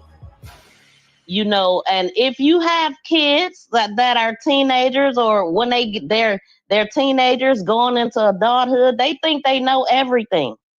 And they don't want to listen to you or nobody else sometimes. Some kids are like that. Some listen to their parents and some don't. I believe Mahogany was one. For whatever reason, I don't know what made her angry. You know what I'm saying? Because you can go back to her page from 2019 and you can see her behavior. You can see that she was smoking. She was hanging out with, the wrong type of guys. Some of her pictures, she got the middle finger up, looking mad. She's mugging. I mean, something happened. I believe that something happened to cause her, Mahogany, to be angry like she was. Something caused maybe her and her mom relationship to go bad. But to me, Nothing justify your child putting their hands on you. Nothing justifies that. Not in my eyes. And so I don't know. I wasn't inside of their household. I don't know what was going on in that house, but I will tell y'all what's being said that was going on in that house. Now, everything is alleged, okay? Everything is alleged. Everything, the other part of it is my opinion.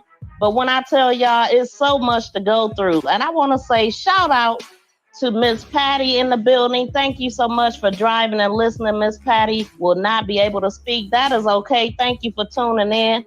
Shout out to BFF in the building. How you doing? Thank you for being able to come in to the chat. Yeah, she know what I'm talking about. And shout out to the realists in the building. Thank you so much for coming through. How y'all doing today? Shout out to Tamika Davis. Shout out to the winning 10 out of 10. If y'all sell a nipple, maybe. didn't like Mahogany because allegedly a whole bunch of stuff happened. And that's the reason why we hear Blue's name all through the freaking video. That's who they're talking about. So I'm going to play that video so we can remember what we talking about. I'm going to go through a couple videos right quick, y'all. Here's a video of Mahogany. This is who we're talking about. Hey, yeah. So if y'all sell a nipple, maybe. Okay. I just want to start this out with a review. And I really don't review shit. So here we go.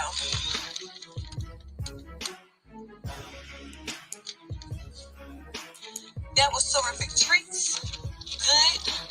10 out of 10. I feel like I give more natural sweetness. It's very good. Good juice. Now, best for last. My mama being got my knees lame for Travis motherfucking Polish sausage. You lame as fuck. That shit good. Hold on. Bitch, break my scale, ho. Break my motherfucking scale, ho. Hey, who is that go? I got shit all on around my lip. Bitch, that shit.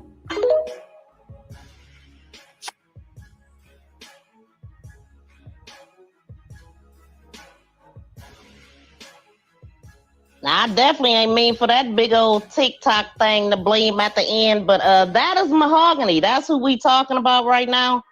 And so y'all see that you kind of can see her vibe, the type of person that she was. And so this is her mother speaking on Mahogany. Mahogany was a person that loved life. And she was trying really hard to get herself together. She had started making necessary steps, spending more time with her cousins. They were helping her and staying away from the wrong people. One of her issues is that she trusts the wrong people. What was done to her wasn't right. It wasn't fair. I'm not even going to speak on that. But she was loved, and she loved her family. I want to thank everybody. I know that people have been praying for me, because I couldn't do this without it. Mahogany was a person that loved life, and she was trying really hard to get herself together. She had started making necessary steps, spending more time. That's the same shit that got your last hoe touched. Bitch, that's the same shit that got your baby daddy fucked. That's the same shit that got your last hoe touched. Bitch, that's the same shit that got your baby daddy fucked. Come outside, hoe. That's the same shit that got your last hoe touched. So y'all heard her mother, what Mahogany was trying to do. And these was the type of people that she was hanging around, y'all. She had a mother that cared, according to what her mother is saying, and she did help her get an apartment or help her move, and she had her daughter and all kind of stuff like that. It just sounds like Mahogany got caught up with the wrong crowd. There's videos of her out fighting other females, all kind of stuff. So according to Blue, Mahogany was doing the same stuff everybody else was doing. You know, now I'm not going to say at all that Mahogany deserved anything that she got. I believe at some point Mahogany she left. I know for a fact she did, according to a lot of the things that Blue said. We gonna go through some of the things that Blue put out here. I'm gonna play some audio on a few things. I got a few videos put up because it's been so much said. I can't keep up with all this stuff, man. And I've been trying to make sense of it. So I'ma just come with my opinion, what I think, and that's that, and then everything else will play out in court. So I'm also gonna read some articles, but let me get to some more videos. So these people, let me see. Yeah, all these people. It took all these people. And I'm talking about, I've seen that Tasia is 5'11". She's slim, but she's tall. 5'7". Look how big this chick is. Look at her. That's Tasia, the ringleader, according to Blue. When Tasia say jump, everybody else say how high. You know what I'm saying? This dude, huge, at least 300 pounds. And I'm going to pull up something so we can see all of their names. I can't keep up with all of their names. Giovanni or something. Some of the charges was dropped on them. As a matter of fact, I'm going to go to that article right now. Let's see the latest update that they are talking about. And I don't believe the story that they telling. Let me tell y'all something. I believe that they jumped on Mahogany from an incident that happened a few years back or a year or so back. They jumped on her from that. The same reason why they ran her out of town is the same reason why they did this to her. And if you listen at what people are saying, they're using the same scenarios for this case and the stuff that Blue is telling us that took place before. So how is it just ironic that before they got into it? Because Blue tells us a story that they jumped on Mahogany at something. They went to her house to jump on her. Blue said her and Mahogany have gotten into a fight before over some dang on double stuffed Oreos or something. And Tasia and all of them have fought before. All of them are sleeping together. It's like she named a couple of them that was together. Oh, this and that. I'm like, I cannot keep up. It's real messy. It's super messy. But I am gonna I'm gonna tell y'all as much as I can the way that I put it together. That's all I can do. But let me get to this article, because the article, and I'm going to get to the chat in a minute, but this article is coming out of Birmingham, and this is from 6 days ago after, let me see. Now, I'm going to start right here, because look, we have to take into consideration every piece of it from what the police and the detectives are saying. I mean, this is what they are saying. And so whatever they saying is what the court is going to be presented with. So even if we think that it's something else, whatever they come up with is going to be what's going to be presented to the grand jury. And so the last thing that I heard is that these people, they went for their preliminary hearing. It was about 3 hours long. It was super informative. It was super disgusting. They seen videos, they got down to what happened, and they seen it all. It was really hard. 2 other people, I think it was Blair and Sanaya, they waived their preliminary hearing. So now they will automatically be bonded over to the grand jury, and it goes into the stage of it goes into the indictment stages, is what they're saying. But so the ones that were present was Jeremiah, Yasir, Giovanni, Francis Harris, Tasia, Brandon Pope, and Ariana Robinson.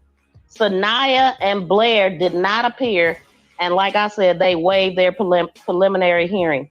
So we have to go to what the detective said, right? The Birmingham detective, Mark Green, he is the lead investigator on this case, and he was called to testify in this hearing.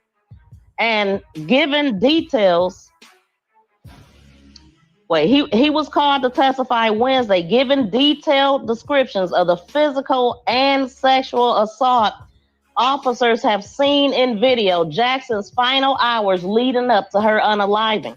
So Detective Green says a witness. We got to listen at this, y'all, because so many people keep on spinning the damn narrative. And I am factual. I like the facts. I want to know what's being said.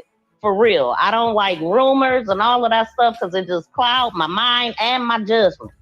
So we going to go by what they said. So the detective says a witness gave them 5 videos about 5 minutes in length, each showing the physical and sexual assault inflicted on Jackson. The details are graphic, but some of the physical assault Jackson endured included hitting, kicking, spitting, and being dragged. Green says at some point on February, Jackson was at Pope's apartment. I don't believe this part, y'all. They said Jackson, which is Mahogany, was at Pope's apartment. Now let me pull up these people's picture right quick. Hold on. You beat this girl up by the man that's dead. Can't nobody even get it no more. They gone. You beat. Okay, that ain't the one I was trying to play. Hold on. Let me go to something else. Because why I'm talking about it, just so y'all can look at their face, it helps to put a face with these people. So here are some pictures of the incident, and the person that's in her face is Ariana. Ariana is the one that's doing all this talking, the Sam Blues name and all of that. And you can see that Mahogany, she knew that she was in trouble. From my understanding, what I'm hearing is, because I'm like, why is she in pajamas? Like, this don't make sense. If Mahogany hasn't been around them in a year, 2 years, and now she's back, how is she this close to them? How is she even around them? But I'm gonna make sense of that before I end this, right? But I just want y'all to see, she is defending herself. She's explaining herself. And they said that these pajamas she has on is actually Taja's pajamas. They said they had already been attacking her or something. 1 minute I hear she was in the bed when they started attacking her. Then I heard that they gave her those clothes to put on because they had ripped her up out of her clothes. So I don't know at what point this is. If I had to guess on it, I don't know if she going to sleep, And then they got her lured over there by this party that they were supposed to have. I'm assuming, and she didn't know that the party was her. And so this story that I'm about to read right now, I don't believe it. I believe they made this up. And the fact that it's about a weapon, it makes me think about what happened before, because it was an incident prior, right? It was an incident with a Camaro and 30,000. It was an incident of somebody's house getting, somebody firing in somebody's house. Someone was unalived in this, and it's a case that they have coming up. Blue, Tasia, all of these people, Blue and Tasia for sure. I don't know who else. But these people, this incident had everything to do with that, whatever they did some years ago. This is a get back case. This ain't got nothing to do with what we talking about currently. But for whatever reason, people is talking about stuff that happened back in December of last year. And we're missing January and February.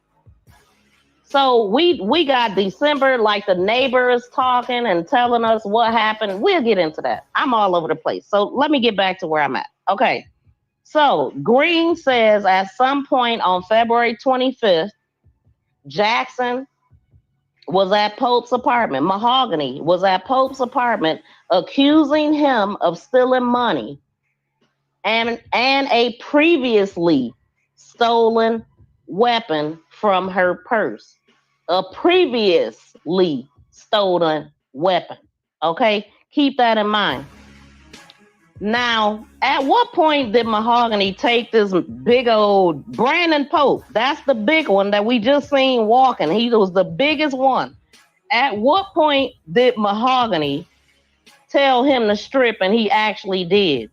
and then turned around and told one of the females to do something to her, or told the females to do something to her for making him strip. Really? Man, they using the same issues, but I don't believe it. That don't even make no dang on sense. Mahogany is like the smallest one of all of them. If I remember correctly, she's like 5'3", 120 pounds, soaking wet. So she's the youngest of them. Besides this Jeremiah dude, he was the 18-year-old that couldn't wait to show us what they was recording back here. Him. Yeah, that's him. And then we see the females back here, they tapping each other in. That's when what is her name? That's when Sanaya joined in and started jumping on her. But it was just a mess. Could you freaking imagine being around some people that for whatever reason, I don't know why she would think these people was her friends. Because look, this is what I want to say. If you know people that do grimy stuff to people, don't think you ain't gonna be the next person that they set up.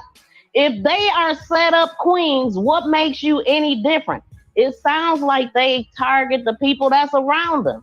Y'all sitting up here fighting over cookies, y'all fighting over wigs or whatever. Like, them ain't your friends. Your friends people hitting you, that's not your friend. Now, I know I didn't come from that environment. I didn't even come from the hood for real. Now that I see, what the hood really is, I didn't come from that. It's the hood now where I used to stay, but it wasn't when I grew up. I did not grow up around people like this. It's horrible. But I'm finding them on the damn internet. I can tell you that. There's some snake-ass fake people on this internet. So I can kind of compare what she might have been going through by what I go through on this damn internet.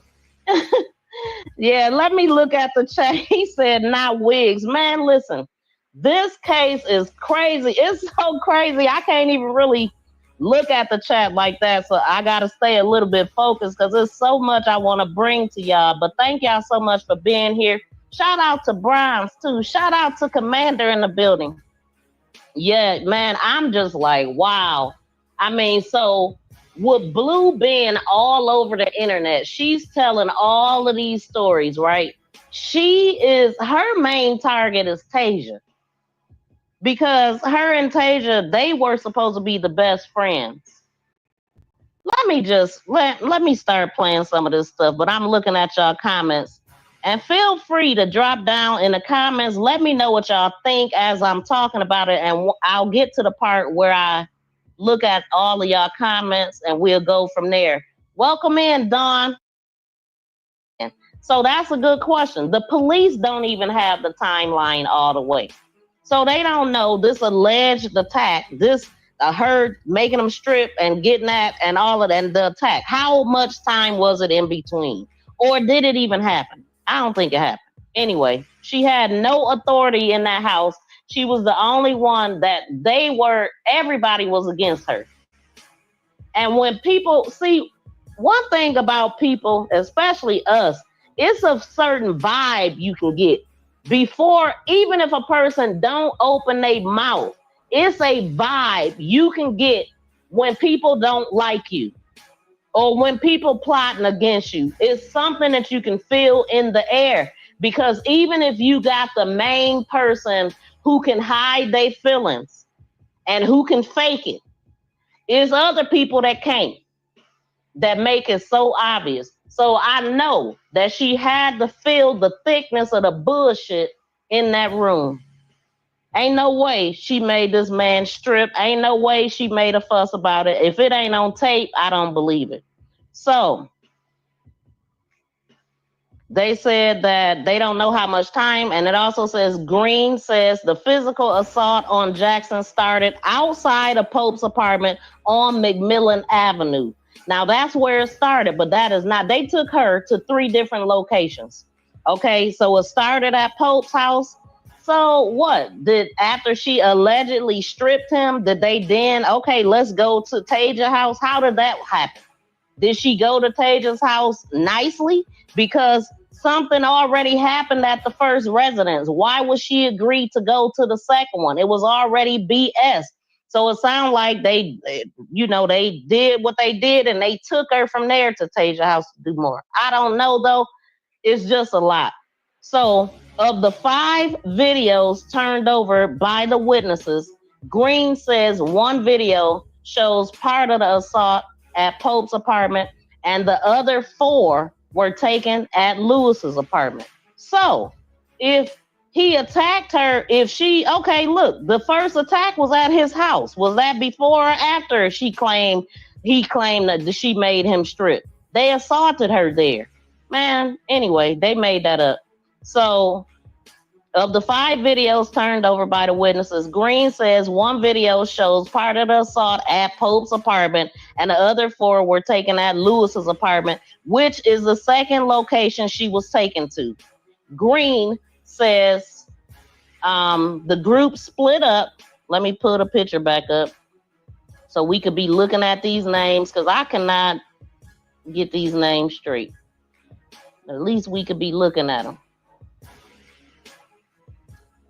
So Green says the group split up. Now this is after they did all of this attacking her at Tasia's house. They done now.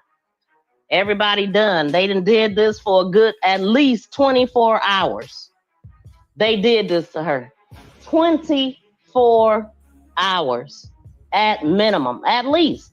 So after they all got tired, passed out, drunk, or whatever they did to disperse, detective says it hasn't been determined yet how. Oh, wait. Green says the group split after some time and Jackson was driven in Harris's car. Frances Harris, she was driven in her car by Pope, which Harris and McDowell, Jackson was driven in Harris's car by Pope with Jackson and McDowell. So we got Harris, Jeremiah, we got Frances Harris, Jeremiah McDowell, and who else they said? Boy, I be losing my spot. Pope, Harris, and McDowell. Brandon Pope. Okay, so yeah, Brandon Pope, that was his house. Okay, so Green says the group split up after some time. And Jackson was in Harris's car driven by Pope with Harris and McDowell to 17th Street, Southwest and Cedar Avenue. They took her to an illegal trash dumping site. And I got a picture of that too. The area that they found her in. Initially, when I first seen the reports, they said that some passerbys noticed her body. But no, somebody, I don't know if it was the same witness that gave them the videotapes, but a witness also led them to the body. So it was somebody who was not there that knew the story. That's Blue. Who else out here telling the story? Unless the person that told Blue everything. You know what I'm saying? I believe Blue is the informant. We seen Blue turn herself in to the cops. And on that scene, when they turned her into the cops, a lot of people were saying, well, I ain't never seen the police ask for your social security number when they pull you over. I believe that they probably asked her that because they didn't know. Clearly the man didn't know that she was a woman at first, because when the police first approached Blue, they called her Mr. Whatever her last name is. And then after he patted her down, because he touched her chest, he then started asking her how old was she, what was her name, and asked her, do you know your social security number by heart? So, it could have been some of that, because you ain't gonna call her Mr. if you knew that she was a woman. But when he touched them breasts, he knew that it was a woman. And so anyway, I just noticed that too. But so it says they took her to the illegal dumping site called Dead Man's Road. Green says McDowell and Pope admitted that Harris Frances Harris is the one who pulled the trigger. This lady right here. Harris pulled the trigger is what they are saying. And they are saying Green says McDowell and Pope admitted that Harris was the one who pulled the trigger, unaliving Jackson, and it hit her in the back of her head. So Detective Green says 3 more videos have been obtained through some of the defendant's phone. Did y'all hear that? 3 more videos have been obtained. And they said that some of the defendant's phones would have been obtained within 24 hours. However, there wasn't enough time to thoroughly investigate the new videos before the preliminary hearing. So that'll be 8 videos in total. It says Danny Carr says police are still going through the videos and learning more each day. So just because they dropped those charges do not mean that those charges are not going to come back. They already said that they dropped them, I believe, because a lot of people didn't understand that. But I think with the evidence that they had, if they wasn't in the video, they dropped certain charges. Now, if it's more in these new videos or something else come up, they can get those charges back. Everybody need all the appropriate charges. These people been out here thugging for a long time. Golly. And then most of all, like, even the people around you, you're robbing and abusing. Like, ain't no loyalty in these streets, man. None. These YouTube streets either, I tell you. Ain't no goddamn different. So, though the video wasn't played during court, Carr says there's no substitute for viewing them. The connectivity, you can't see the sheer brutality or whatever on the still shot. So McDowell and Pope had their charges of capital murder for sodomy dismissed. So Jeremy McDowell and Brandon Pope did not do sodomy per the videos. That is what I'm saying. That's what they're saying. They don't have evidence that happened. But if some evidence should pop up, they will get those charges back. So the sodomy is what made it capital.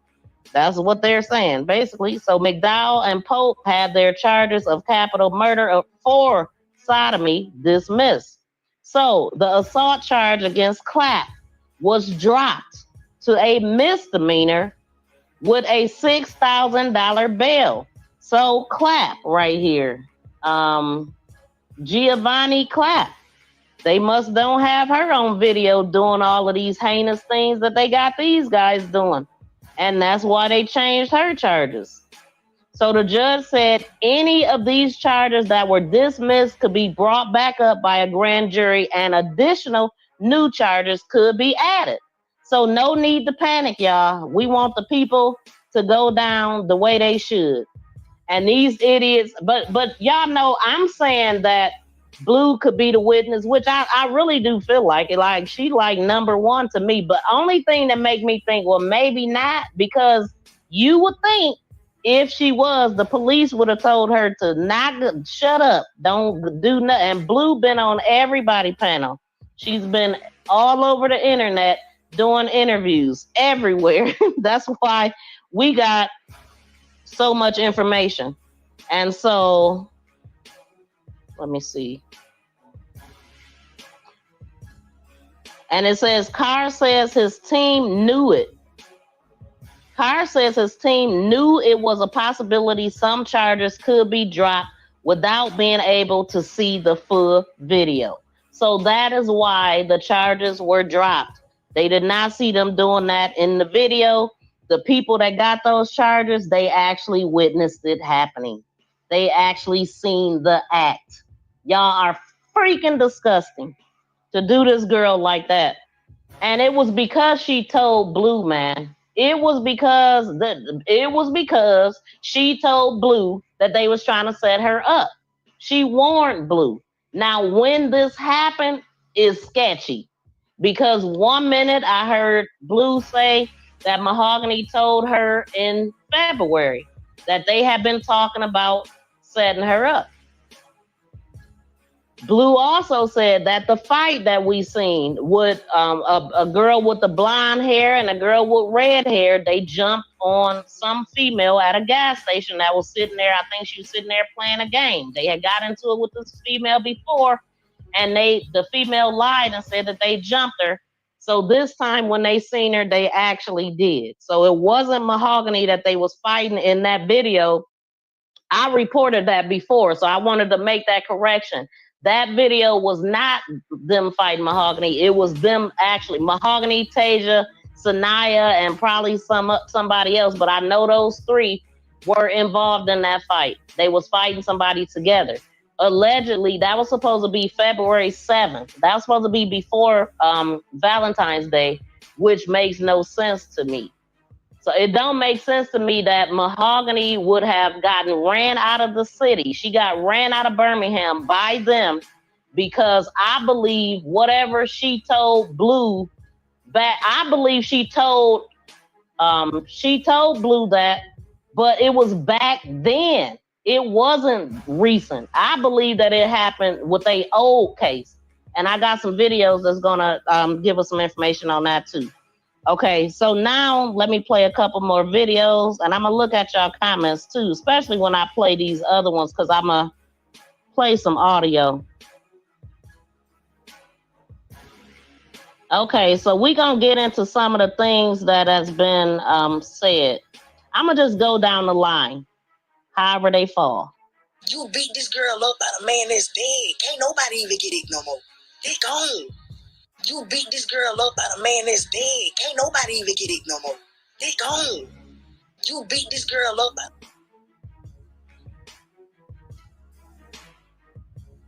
Now, one of the things that I wanted to capture with that video is what she's saying. That's Blue gave so many different reasons that this happened.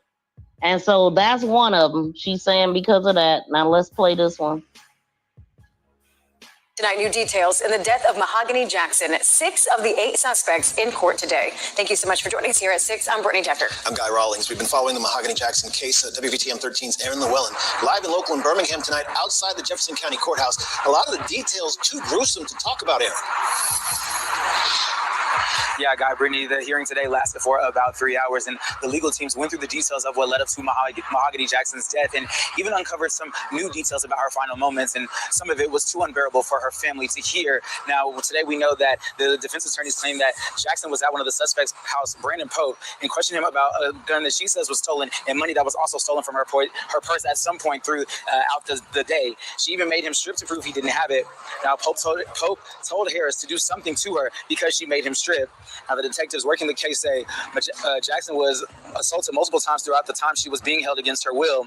Now, both Jackson and some of the suspects' families were in the courtroom today for the detailed hearing, some of it becoming emotional. Now, District Attorney Danny Carr says her family might be disappointed some of the charges were reduced or thrown out, but they're one step closer to justice.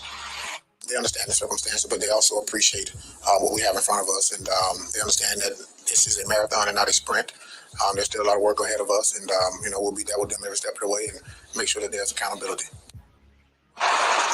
Now, later in the day before Jackson died, she was put in Harris's car, and he, Pope, and McDowell took her to clean Harris's car out. Even though the defense claims Harris said they were taking her back to her house, that's when Harris is accused of pulling the trigger and shooting Jackson in the back of the head. Now, District Attorney Danny Carr calls this one of the most gruesome murders he's ever seen. Since I've been in this office, I've had some, yes.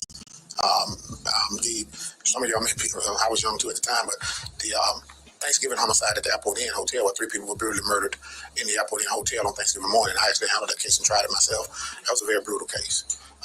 This one, unlike that one, the brutality kind of played itself out in real time because there's a video involved.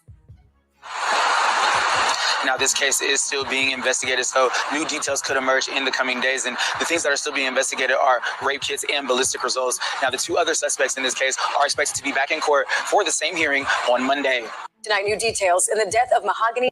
Jackson was at one of the suspects' house, Brandon Pope, and questioned him about a gun that she says was stolen and money that was also stolen from her purse at some point throughout the day. She even made him strip to prove he didn't have it. Now, Pope told Harris to do something to her because she made him strip. Now, the detectives working the case say Jackson was assaulted multiple times throughout the time she was being held against her will. Now, both Jackson and some of the suspects' families were in the courtroom today for the detailed hearing, some of it becoming emotional. Now, District Attorney Danny Carr says her family might be disappointed some of the charges were reduced or thrown out, but they're one step closer to justice. Jackson was at one of the suspects' house. Now, I wonder if Harris and Pope was dating, because y'all heard him say Brandon Pope told Harris to do something to her for making him strip. So, out of all the things that we hearing that Blue is saying in these streets, which we gonna get to more of it, another thing that don't make sense, if this stuff happened, like the Camaro and the $30,000, which I don't know the story behind that, if that happened last year or 2022, and then we got this incident where there was like I said, a bullet went into a house, a child was there, somebody was unalived, I don't know, but we gonna listen to it. And then it was also a school nearby. Y'all, these people have so much going on. I can't even keep up with this, okay? Let me just keep going. But what I was saying, though, if they got into it back then, because Blue said out of her mouth that Mahogany, first she said her and Mahogany when Mahogany died, they was dating, right? Then she turned around and said that she hadn't seen her in 2 years. She said, yeah, me and Mahogany, we was dating the past 2-3 years. Yeah, when she passed away, we was dating. What? Then the next breath, oh, yeah, I ain't seen her in 2 years because of and it's like, man, we can't really follow Blue. You know what I'm saying? But at the same time, she know a lot. But what don't make sense is the dates. I believe all of this is because of December, something, because of the following year. Ain't got nothing to do with this year. But it don't make sense that if all that happened, now Mahogany is back in their company and fighting people with them. Oh, they just besties all over again after they done jumped on her and ran her out of town. Like, that don't even make sense. Look, when people snake you and do you wrong, you better run. Stay away from them people. So, now, Blue said the last time she seen Tasia was around Tasia's birthday. I'm assuming Tasia's birthday is in January. This video right here that I found on TikTok was actually originally posted January 18th. Now, Blue looked like she real damn chummy with them for them.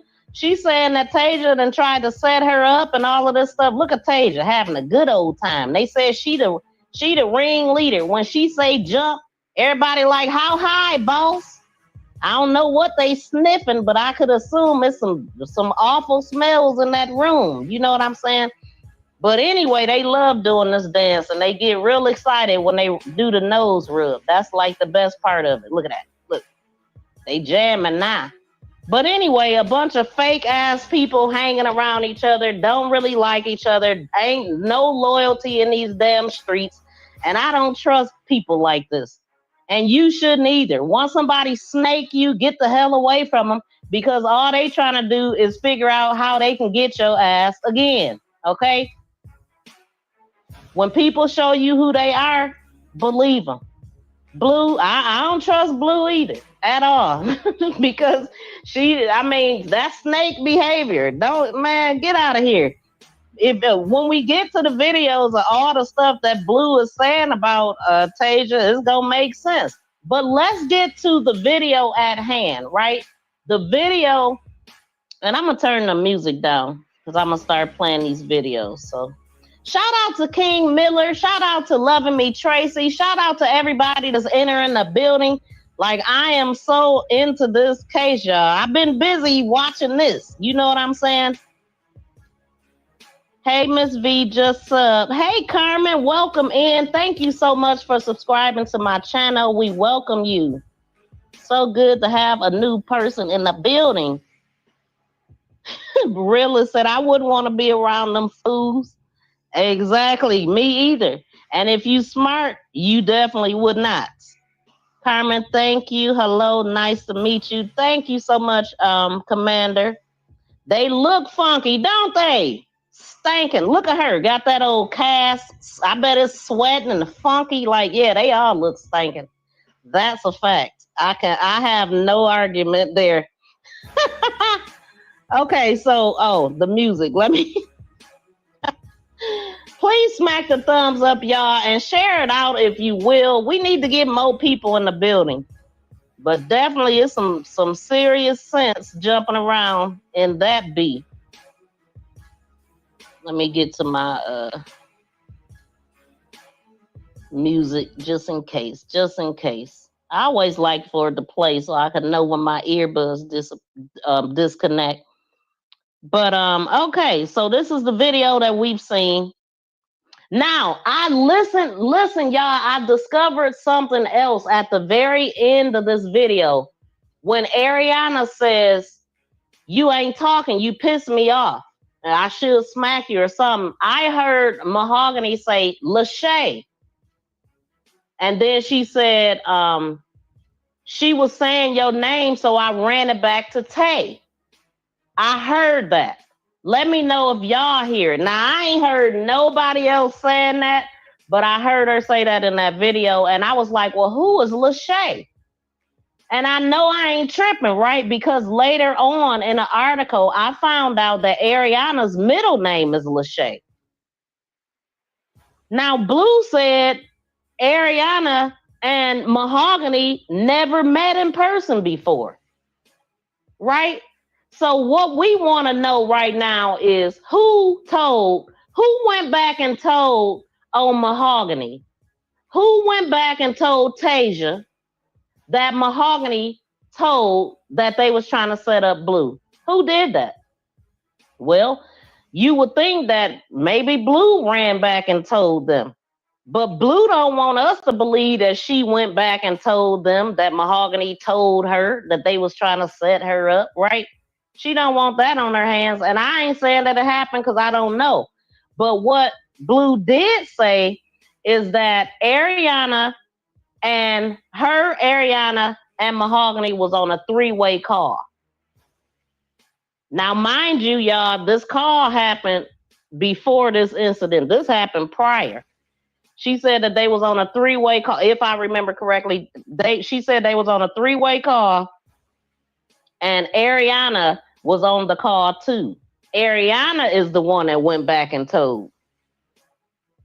That don't make sense to me. Now, Blue said she's been knowing Ariana since Blue was 15 years old. She said she's been knowing Mahogany since Mahogany was like 17. So, like, they met in, like, 2019. She met Mahogany. I believe that's what she said, right? Tasia was allegedly her best friend. Tasia was allegedly Blue's best friend, but she didn't meet Tasia until 2019. So the one that Blue knew the longest is Ariana. Blue knew Ariana longer than anybody because that's what she said. She been knowing her since she was 15 years old. The other one, she was like 18, 19 years old. So Ariana came on the scene because of Blue then. And so Blue said that Ariana, now she later said, she said Mahogany knew that Ariana was on the phone and Ariana knew that Mahogany was on the phone. I don't believe that. Because then she turned around and said when Ariana was standing in front of her face on this one, let me pull that back up. When Ariana was standing in the front of her face, she said that was their first time meeting. She had never met her before. So why would Mahogany feel comfortable telling her about this information around a female that she never met? And then later, Blue said that Ariana and Tasia was dating. So, with that being said, if Ariana came on the scene through Blue and her and Tasia is dating, why would she even be on the phone with Mahogany and Blue? Because they had already fell out allegedly. It just makes no sense. So those are the things that need to be shifted through. But I'm sure all the truth will come out in court. But I'm gonna show y'all what I got here. And since I'm here, No, I'm gonna come back to that. Let me finish these videos. I'm gonna come back.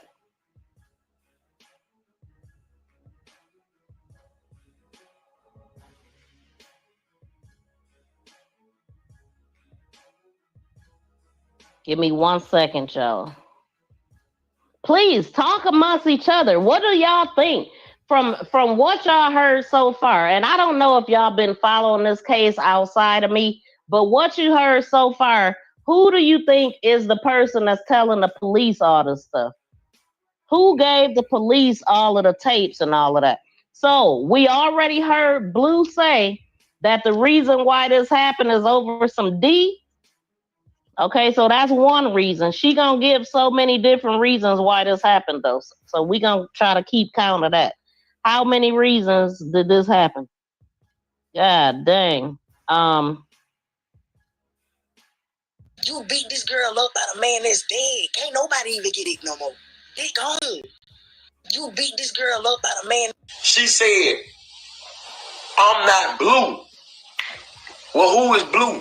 This the Dyke. She talked to Tasia. You understand what I'm telling y'all? This Dyke, she talked to Tasia. Blue is the one who set Mahogany up. It really went Tasia, you know. It was Tasia played a part in it, but it was Blue. You understand? See, Blue and Mahogany and them, see, Blue had got Mahogany jumped once before she had got jumped. Blue the reason why she got jumped. Blue got all of them to do that. Y'all keep saying it's about $1,000. It really went about $1,000 because she had more than $1,000. It wasn't that they was trying to rob her. They was saying that somebody got robbed. Okay, let me just let y'all hear this.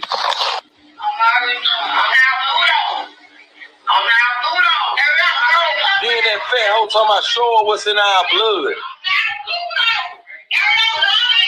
ain't saying shit. Why? Lachey, slap your ass. You ain't talking. This shit pissing me off. Lachey. She said,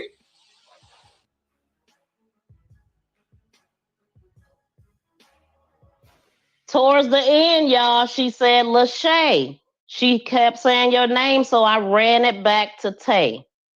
So this is all about whatever was repeated on that phone call. Shout out to Mouthpiece in the building. Welcome in, y'all. Welcome in, everybody. Yeah, what's the name? Wait, let me get back to the comments. So, and then the guy that was in the beginning of the video, that's Vito. He's a person that live in Alabama that he actually hit up Blue trying to get the tapes. He the one that leaked them on the internet. He's doing a lot of talking why he got a case. And he's on his way back to jail because of whatever. It's just so much, man. So much. But we trying to get through it. I'm trying to think of all the stuff that's just been all over the dang on place. Oh my God, BFF. I am so happy. Shout out to niece and nephew for bringing her earbuds. Look, I was yelling so you could hear me a little bit better. I thought about that too. When I got off, I thought about, well, could they bring them? So I'm happy they did. Man, it's toxic up in that room. Rilla said. Mouthpiece said they all look like they sure do. Carmen, let's see. Blue wasn't there, but she ran damn sure knew what. She knew everything. Like she running it down like she was on FaceTime or something when it happened. I mean, she know everything, but think about it. She do know everybody and everybody talking about it. So the people that's not there, of course, they talking amongst each other, you would think, because these people seem to be well known in the city. So Blue wasn't there, but she damn sure knew what was about to happen. That's why she disappeared and came back when it was over. See, I think I think that Blue told, she might have repeated who told her. She might have, because she's trying to cover that part up. Like, how did Tasia know that Mahogany told her? And she said Mahogany told her twice. So you mean to tell me that you knew that a person was setting you up the first time and then you went back to kicking it with her so she could do it again. Make sense. That's crazy to me, man. That's crazy. and Real is talking about that. That's probably why she got the name, because of her complexion. But then when she had went on one of her first interviews, she was like, yeah, this is No Love or Blue or whatever y'all call me. Girl, ain't that your name? No Love is the crew, from my understanding. But let me get back to these videos. We got quite a bit. So I'm going to play that one more time. She said, I'm not Blue. Well, who is Blue? This the Dyke. She talked to Tasia. You understand what I'm telling y'all? This Dyke, she talked to Tasia. Blue is the one who set Mahogany up. It really wasn't Tasia. You know, it was Tasia played a part in it, but it was Blue. You understand? See, Blue and Mahogany. Listen to the ending, y'all. Blue had got Mahogany jumped once before she had got jumped. Blue the reason why she got jumped. Blue got all of them to do that. Y'all keep saying it's about $1,000. It really went about $1,000 because she had more than $1,000. It wasn't that they was trying to rob her. They was saying that somebody got robbed. Okay, let me just let y'all hear this.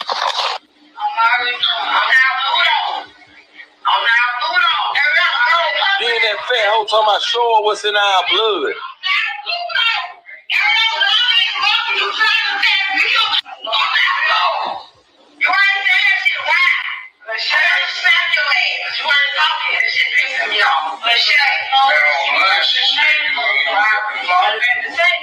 She said, I'm not Blue.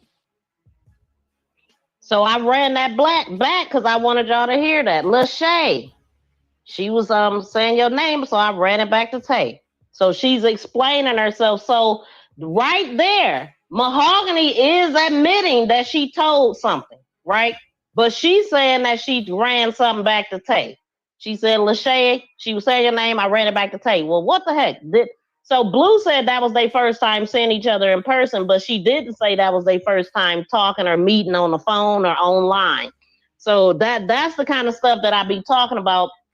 When Blue speaks, she speaks confusing.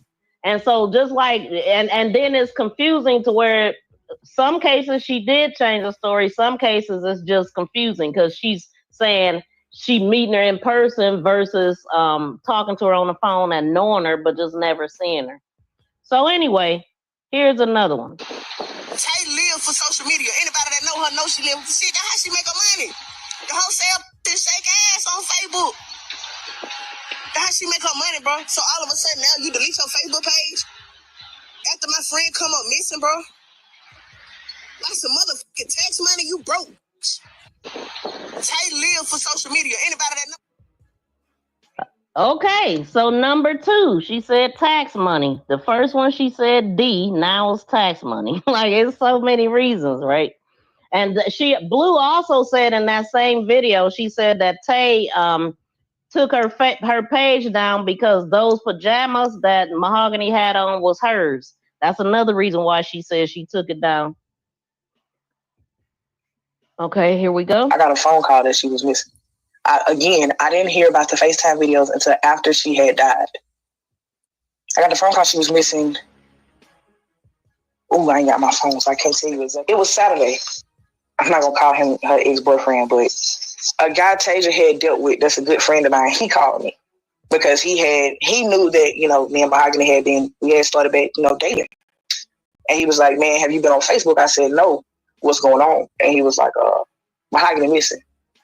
And I said, what you mean Mahogany missing? He was like, ain't nobody heard from Mahogany. And then it went on from there. But I got a phone call first.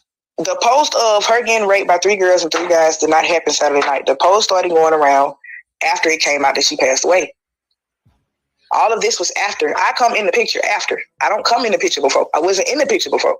I got a phone call that she was missing. I didn't hear about the FaceTime videos until after she had died. I got the phone call she was missing. Ooh, I ain't got my phone, so I can't tell you exactly. It was Saturday. I'm not going to call him her ex-boyfriend, but a guy Tasia had dealt with that's a good friend of mine, he called me because he knew that, you know, me and Mahogany we had started back, you know, dating.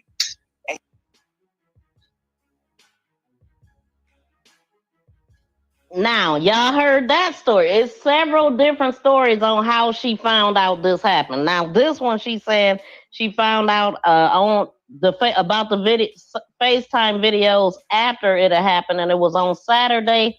She said a good friend of hers who used to deal with Tasia told her about it. Now, that changes. Why, I don't know, but that's the reason why people are saying that she's lying and she's all over the place and saying that she was there. But I mean, she would definitely be locked up if she was there. But she is switching up her stories for some reason, and it's a reason for that. So here's the next one. She had those things done to her for 24 hours before they killed her. People knew because when it first came out that, you know, Tasia and them had, you know, did something to her, like not even knowing about the videos or anything like that. Like when it first came out, I got a phone call saying that, well, it wasn't a phone call, it was a post that was made on Facebook that said, y'all raped this girl, 3 girls and 3 boys. So when I called the person that made the post, because I know them personally, that's when I found out that they were FaceTiming people, asking them if they wanted they took. And they were turning the camera around and showing Mahogany tied up on people. People knew. Everybody saying that I knew. How would I know something that I'm not talking to these people? But if we want to talk about people that knew, people knew. People got phone calls. Now, I want to stop that right quick because she just said something different here. She just said something different here. So let me know if y'all catch it. Shout out to Breeze in the building. Breeze Omega. How you doing out there, sir? Shout out to everybody in the building. Please smack that thumbs up. Please share it out for me. Listen to her reason. Listen to how she found the video. Found out. Here we go. She had those things done to her for 24 hours before they killed her. People knew because when it first came out that, you know, Tasia and them had, you know, did something to her, like not even knowing about the videos or anything like that. Like when it first came out, I got a phone call saying that, well, it wasn't a phone call, it was a post that was made on Facebook that said, y'all raped this girl, 3 girls and 3 boys.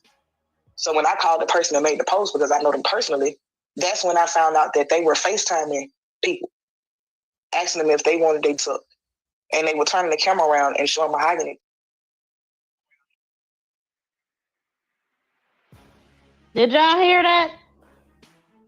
Y'all just heard her say a whole different story. She seen a post with 3 boys and 3 girls and did that to her. She knew the guy personally. She called him, and that's when she found out about the FaceTime videos. But the first time she said she found out about the FaceTime videos after she died, a good friend that Tasia dealt with called her or something. But she said that she called him. So it's those are the little different things that she be saying. Is like, girl, which is it, Playgirl? But I'm going to let the video play all the way out. She had those things done to her for 24 hours before they killed her. People knew because... And how did she know that? When I ain't read that nowhere. Out that, you know, Tasia and them had, you know, did something to her, like not even knowing about the videos or anything like that. Like when it first came out, I got a phone call saying that, well, it wasn't a phone call, it was a post that was made on Facebook that said, y'all raped this girl, 3 girls and 3 boys. So when I called the person that made the post, because I know them personally, that's when I found out that they were FaceTiming people, asking them if they wanted they took. It's the chick at the bottom, Bree. Showing Mahogany tied up on people. People knew. Everybody saying that I knew. How would I know something that I'm not talking to these people? But if we want to talk about people that knew, people knew. People got phone calls. People got FaceTime. They got asked if they wanted to dig this girl tied up in the floor. Nobody thought to tell nobody. I didn't know. That was after the fact. That was after the situation came out about Mahogany. And then when the situation came out of she got killed, that's when the post got made. And then that's when I got the phone call. She died Sunday. From Sunday to Tuesday, I found all of this out. And I found out about the FaceTimes and all of that from somebody who friends got FaceTime. I didn't know about the FaceTimes. I found this out Monday Like last Monday when like right after I went live, I called and I'm like, man, what you talking about? 3 dudes and 3 girls. Again, I can't go to the police about something that I don't know about. Sunday, when this shit, Saturday and Sunday, like when this shit started taking place, I didn't know. Nobody can make me know something that I didn't know. I did give head to Sadaya one time.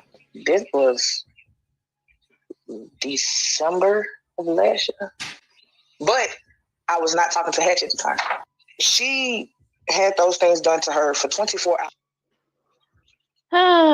Y'all see what I'm saying? This girl is lying so much. Like, I cannot keep up with them. Even when I narrowed it down, I still was like, I can't stand liars. So I can't listen to a whole lot of it and to try to, I was trying to write it down. I'm like, man, this is just too confusing. She just lying, okay? But we narrowed down a few of her lies, her blatant lies. Now, she tells us that Mahogany was they've been dating or whatever, and then she said, oh, she ain't seen her in a couple years. She said, yeah, me and Mahogany been dating the past 2-3 years. Then she turned around and say she ain't seen her in the past couple years. Then she turned around and just said that she gave head to Sanaya, and that was in December. That was the confusing part. Y'all, December is when Mahogany had all these issues going on. But she said Sanaya, she gave her head, but me and Mahogany wasn't talking. But wait, didn't you just say when she passed away, y'all was together? And then when they asked her, was they intimate? No, they never was intimate. That's because Mahogany, I'm thinking that, because another thing she said, I used to smoke her head off, basically. Like, so she was somebody that, and she said when she first met Tasia, she spent $1,500 at Dave and Buster's. It was Tasia, baby daddy, her, and somebody else. She paid for everything. Blue says she did. So listen here, man. It sounds like, just like people suspected, that it was a whole screw fest going on between these people. Everybody was sleeping with somebody in that crew. Okay, whether it be male, female, or whatever, they all was together is what it sounded like. Because one minute she said, everybody's saying that, I was messing with this person and that person. I ain't never messed with nobody. Then turned around and say, I did give head to Sanaya in December. Like, ew. And Sanaya is the one on the video that right here with the brace in the middle.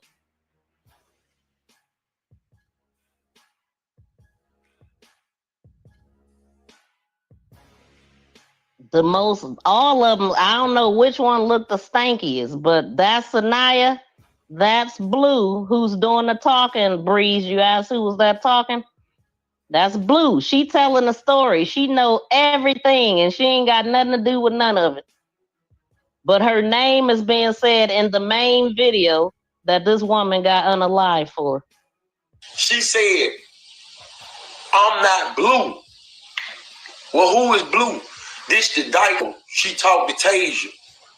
She had those things done to her for 24 hours before they killed her. We hadn't spoke in like a couple years. It wasn't on no type time where we was into it or nothing like that. Yeah, like December, me and Mahogany just started by talking January of this year. I hadn't talked to Mahogany. I wouldn't even say a couple years. It's been at least a year. The last time I fell out with Tasia, that was the last time I had talked to Mahogany. I didn't start by talking to Tasia until December of last year. I didn't talk to Mahogany again until January of this year. And it wasn't no situation where we was into it or nothing like that. It was just, Mahogany had moved into a phase of her life where she was doing better. And I had all types of stuff going on.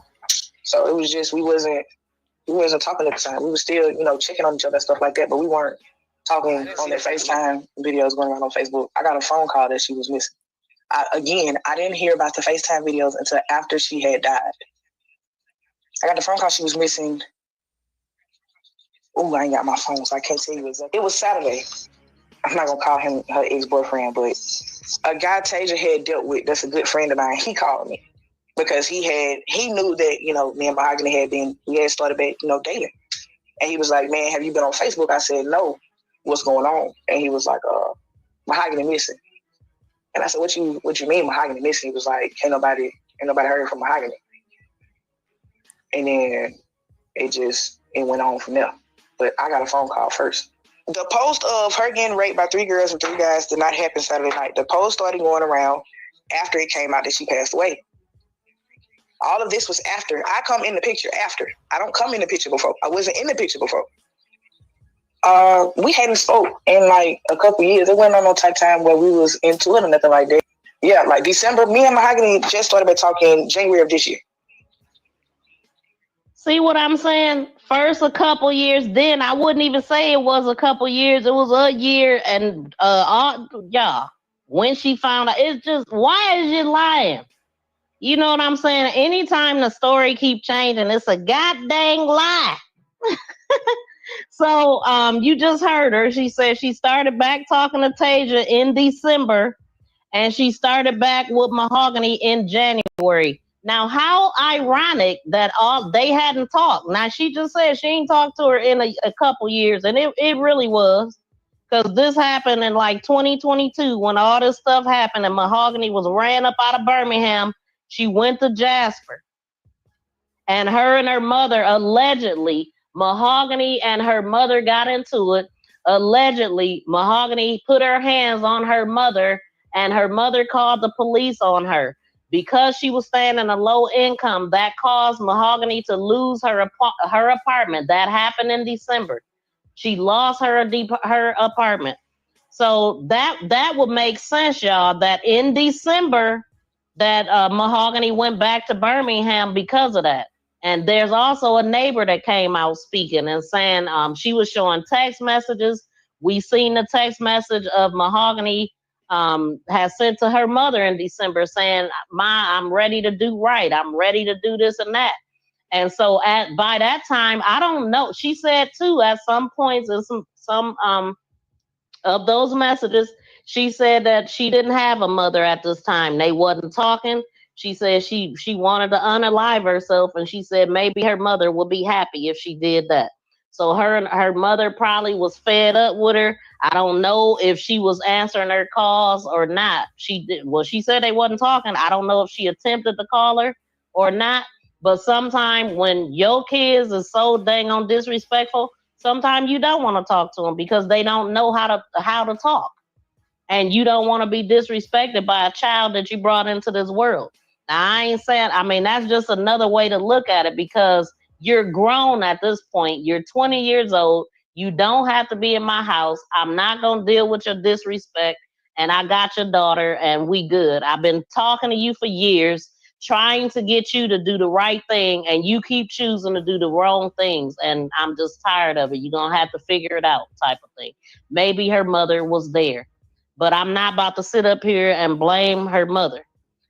But there's other things that's being said, something about possibly, allegedly, somebody her mother was involved in was hitting on Mahogany, and the mother put Mahogany out, and then she got her daughter because her daughter got SSI, and they got that her mother allegedly is doing this for the money. I can't say, I'm not about to accuse the mother of doing all that, but it's a lot of that stuff being said.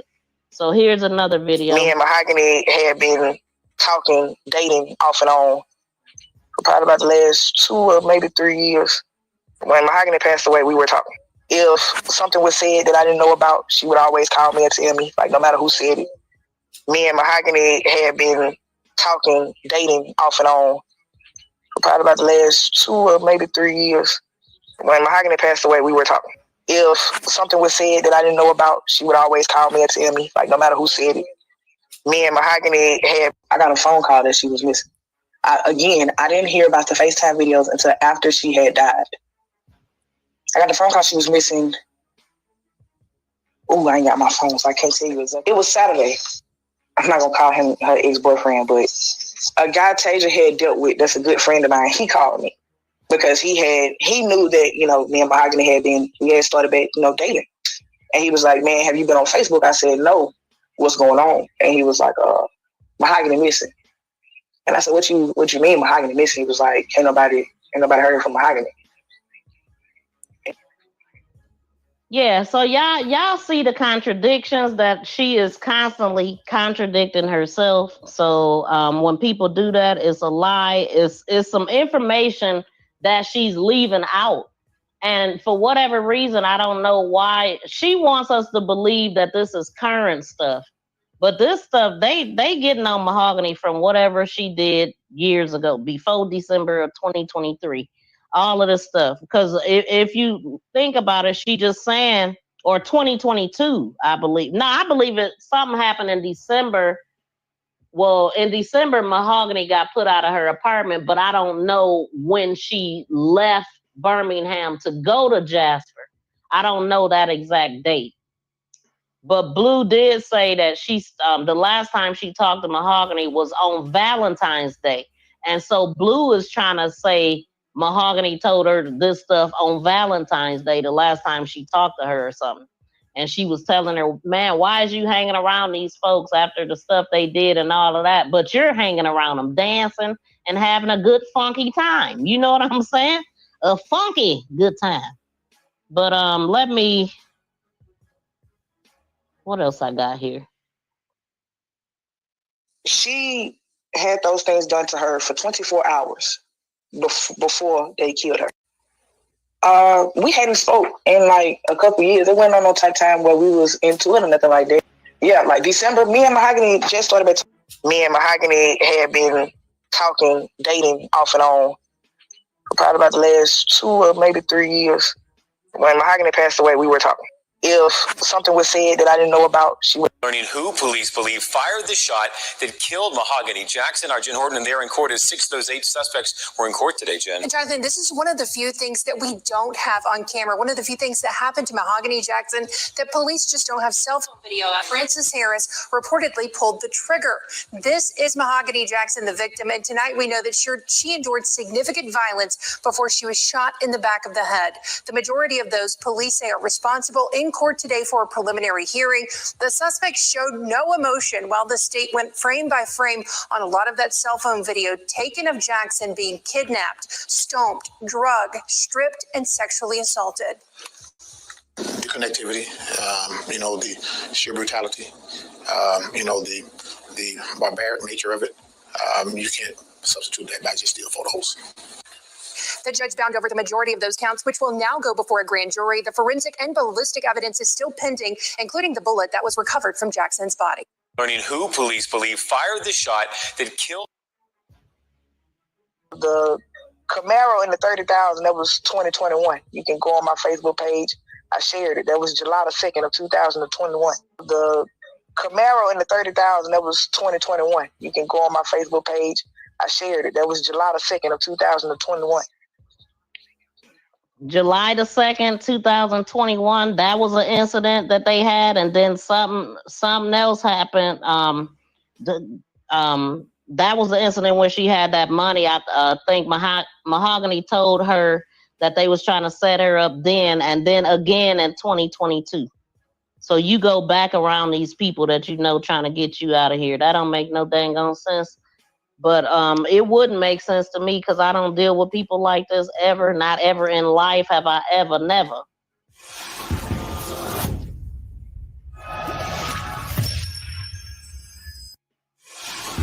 Thank you for sharing. Thank you for sharing. Thank you for sharing. For sharing. For sharing. For sharing. Thank you for so much. All right, so we're going to go on to the next phase of this video. We're going to listen at some audio, but I'm going to drop down and look at y'all comments. And also, I have to put some other videos in here. Shout out to Alvin in the building. Thank you so much for coming in. Oh, she looked big, it was a picture, boy, they was tripping out, had me cracking up because it was a picture of her, Blue, she was dressed up, and it was a picture of Tay right here, which is allegedly her best friend. So they gonna call them Biggie Smalls and Faith Evans when they seen in the picture. I'm like, wow. It was funny. Shout out to BDB. Thank you for coming in. She definitely looked old. Yes, I knew that y'all didn't think she was. She's only 23, y'all. 23. So I gotta I'm gonna let y'all listen at this audio. So I came across a video right before I was about to go live, and when I'm done, I'm gonna make sure that I put the information to these channels so y'all can go check out the full video if you want. And I just want to say it was funny because there was a bigger creator that shared my video. He actually played my video on his whole through his whole live, right? It was my video, but he did not shout my channel out. But then he's complaining about a bigger creator not shouting his channel out. So shout out to the D3ath show. I like his show. He's funny, very spicy over there. But he did not share, he did not give the reason why I want to play parts of his video, the audio, because he talked with the neighbor, and the neighbor gave us some insight on Mahogany and her mother's relationship. And I think it's important, but even after hearing everything, I'm still not gonna blame her mother, because Mahogany was hard. She was rough. She didn't want to listen to her mother. She was grown, and her mother had been struggling with her since she was a teenager. Mahogany had her baby at like 16, 17. So her mother had been dealing with things with her already. Now, like I said in the beginning, I don't know what caused their relationship to get sour. I don't know if something did happen to her and she felt like her mom didn't defend her or whatever. But also, kids can be that way, and you don't be done did much of nothing, but you always at work. You know, you could be a working mother, and your kids kind of have too much freedom because you have to work and you're a single parent. It's so many different reasons that Mahogany could be feeling away, or I don't know. But I'm not gonna blame this girl's mother unless I got proof. Now, if I get proof that something happened, then yeah, we can go all in. But this channel right here, I had not heard this information because, like I said, Blue been all over. She been all over, everywhere. She been on Clubhouse. She been on YouTube. She been on TikTok. She been on everybody's dang old panel, and she's saying different things pretty much everywhere she go. So here's one that is going to tell us about the incidents that happened prior to this, that I believe that this is why all of this attack happened, because of what happened here. All of this, let's get back to Blue. Blue, Francis, and Tasia are currently facing charges for a homicide back in 2022. A homicide back in 2022. Okay? This is one of the incidents. When we just heard all the names that he said, we're going to let it play. Allegedly, Blue fired a shot at someone's house with a baby inside, and that same house was across the street from a school. So with those charges pending, and they see Blue as the weakest link, they look at her as possibly being the snitch. So they pretty much wanted to get the drop on Blue. What happened was Mahogany heard about the drop. She told Blue about the drop, and from there, Ariana was on the phone when Mahogany was telling Blue about this. Ariana went back and told the crew, and that's when they put the hit out for Mahogany. Allegedly, because I just said Mahogany didn't even know Ariana, so why would she be so comfortable to tell her Blue this information on the phone? And Ariana was dating Tasia. Why would she tell her that? I don't believe that part. And this man is getting his information from Blue's interviews and different things that she said all over the place. So everything is alleged, y'all. Everything is alleged. Some of it is my opinion, and let this play. So this is a lie that these people were going around robbing people, setting people up, And this is what I heard about Mahogany. That she was one of the money getters. She knew how to get the dudes with money, and she knew how to bring the money to the dudes. And a lot of the girls was jealous because she was no, this is not true. Not true. So the audio that I'm playing right now is coming from a channel called Matter of Opinion. And I just ran across this channel today. I made sure to subscribe to them, but I'm going to drop the link to this video.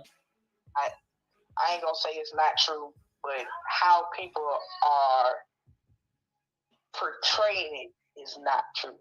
Knowing Tasia, Ariana, and Samaya, did you ever think that they would be capable of something like this? Hell no, them three of the scariest I know. Look though, listen to what I'm trying to tell you right now. The whole fight was about a gun that was missing, and that somebody was trying to set you up. That was about a gun. Same gun that was used to kill them 4 boys over there in Smithfield. The same gun that was used to kill them folks over there at Smithfield. So this is an incident from before. So how are we talking about a weapon with this case that just happened in February? I'm telling y'all that it's from this incident, and they trying to make it seem like it's something current. It's all, and Blue is all wrapped up in this stuff that they talking about right now. This is why Mahogany got unalive. This stuff. And these people was waiting, and they lured her back knowing that they was not, they was going to do this to her. They got her to believe, because, this is Blue again saying that Mahogany had actually talked to Tay and was like, if you still on that same type of time that you was on before, I'm cool, you know, because they had invited her to this party or whatever, allegedly. And I don't know how Blue would have known that information, because she said she talked to Tasia last February 14th. So I don't know. Anyway, she did say that Mahogany asked her that, and she told her, nah, that she was over that and all of this stuff.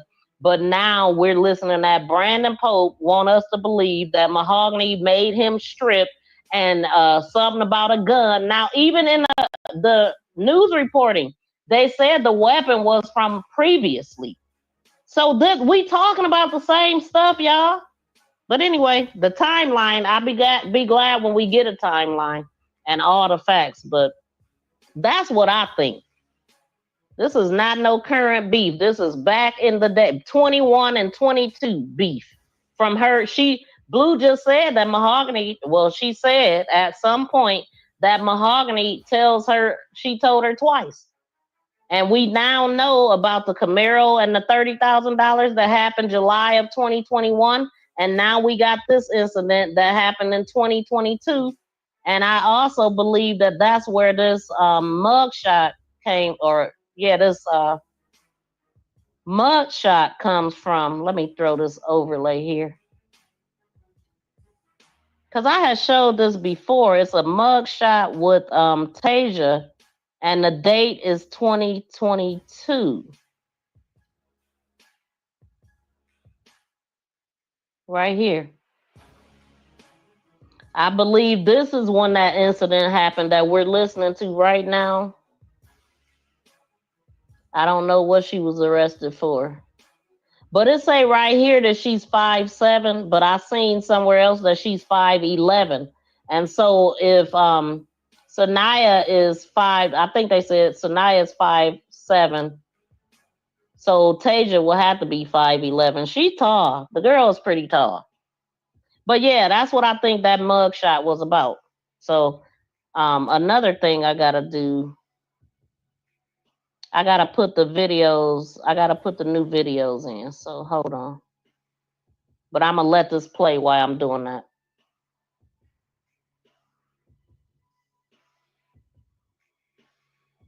What y'all thinking so far?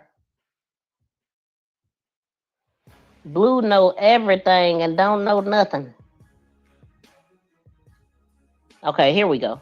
Mahogany took it from dude named Westside. But the gun wasn't Westside gun, it was Ace gun. So that's what started. Y'all hear that? Mahogany took a gun from a guy named Westside.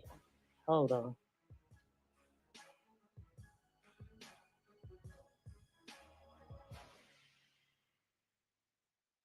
final straw. Okay, now this is stealing from us or whatever, so we gotta get her back. Hold on. Heard about the drop. She told Blue about the drop, and from there, Ariana was on the phone when Mahogany was telling Blue about this. Ariana went back and told the crew, and that's when they put the hit out from Mahogany.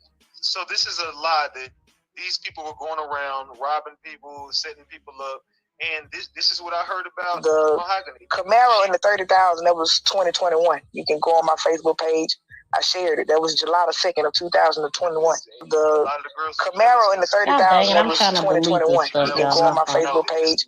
I shared it. That was July the 2nd of 2021. Learning who police believe fired the shot that killed Mahogany Jackson. Our Jen Horton, and they're in court as 6 of those 8 suspects were in court.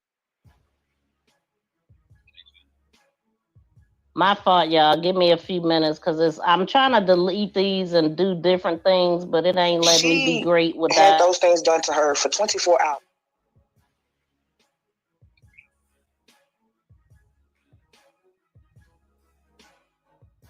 Yeah, we got to multitask over here. So I got to delete some to add some. Tonight, new details in the death of Mahogany Jackson. 6 of the 8 suspects.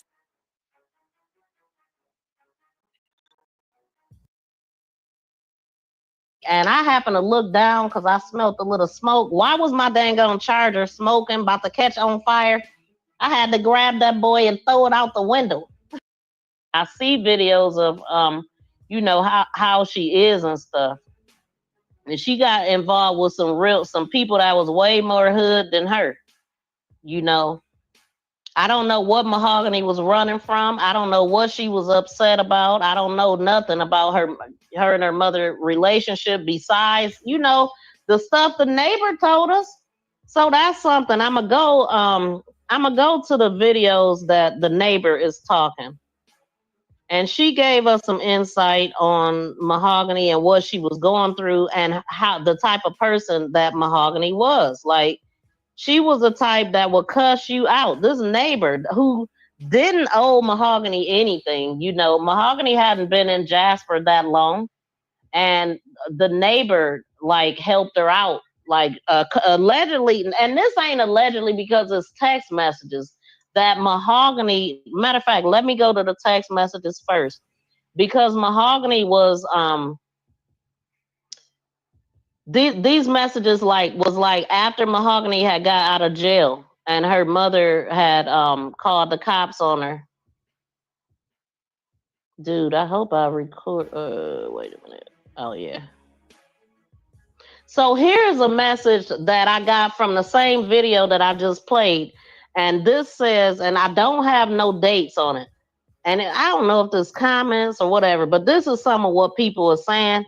And it says, do you know her mother put her out because now this is allegedly why they saying the mother put her out of her house. The last house that Mahogany had was her apartment she had was in Jasper after she moved from Birmingham, after these people ran her out the city. So it says, do you know why her mother put her out?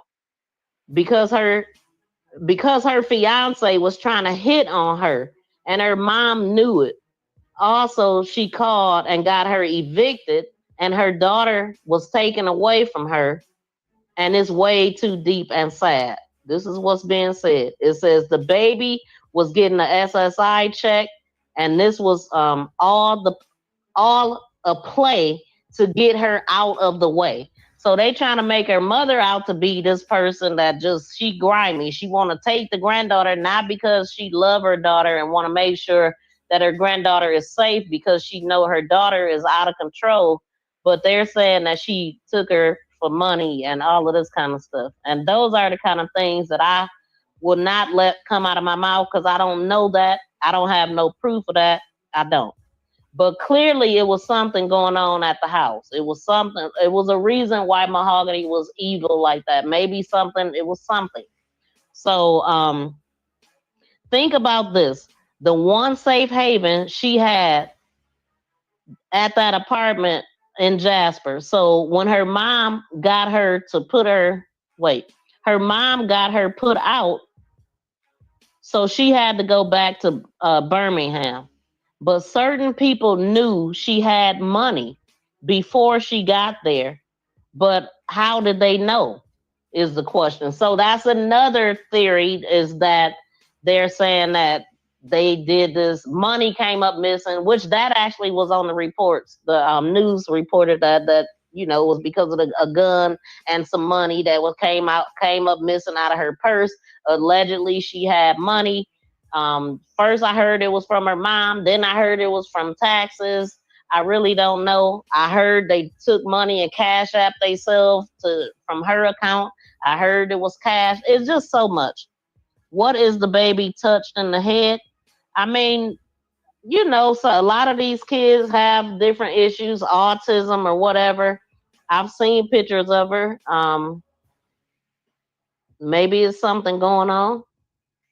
And so the neighbor also shared some messages from Mahogany, and she said, in this message, Mahogany, only part I could see is that she said, "Here no more."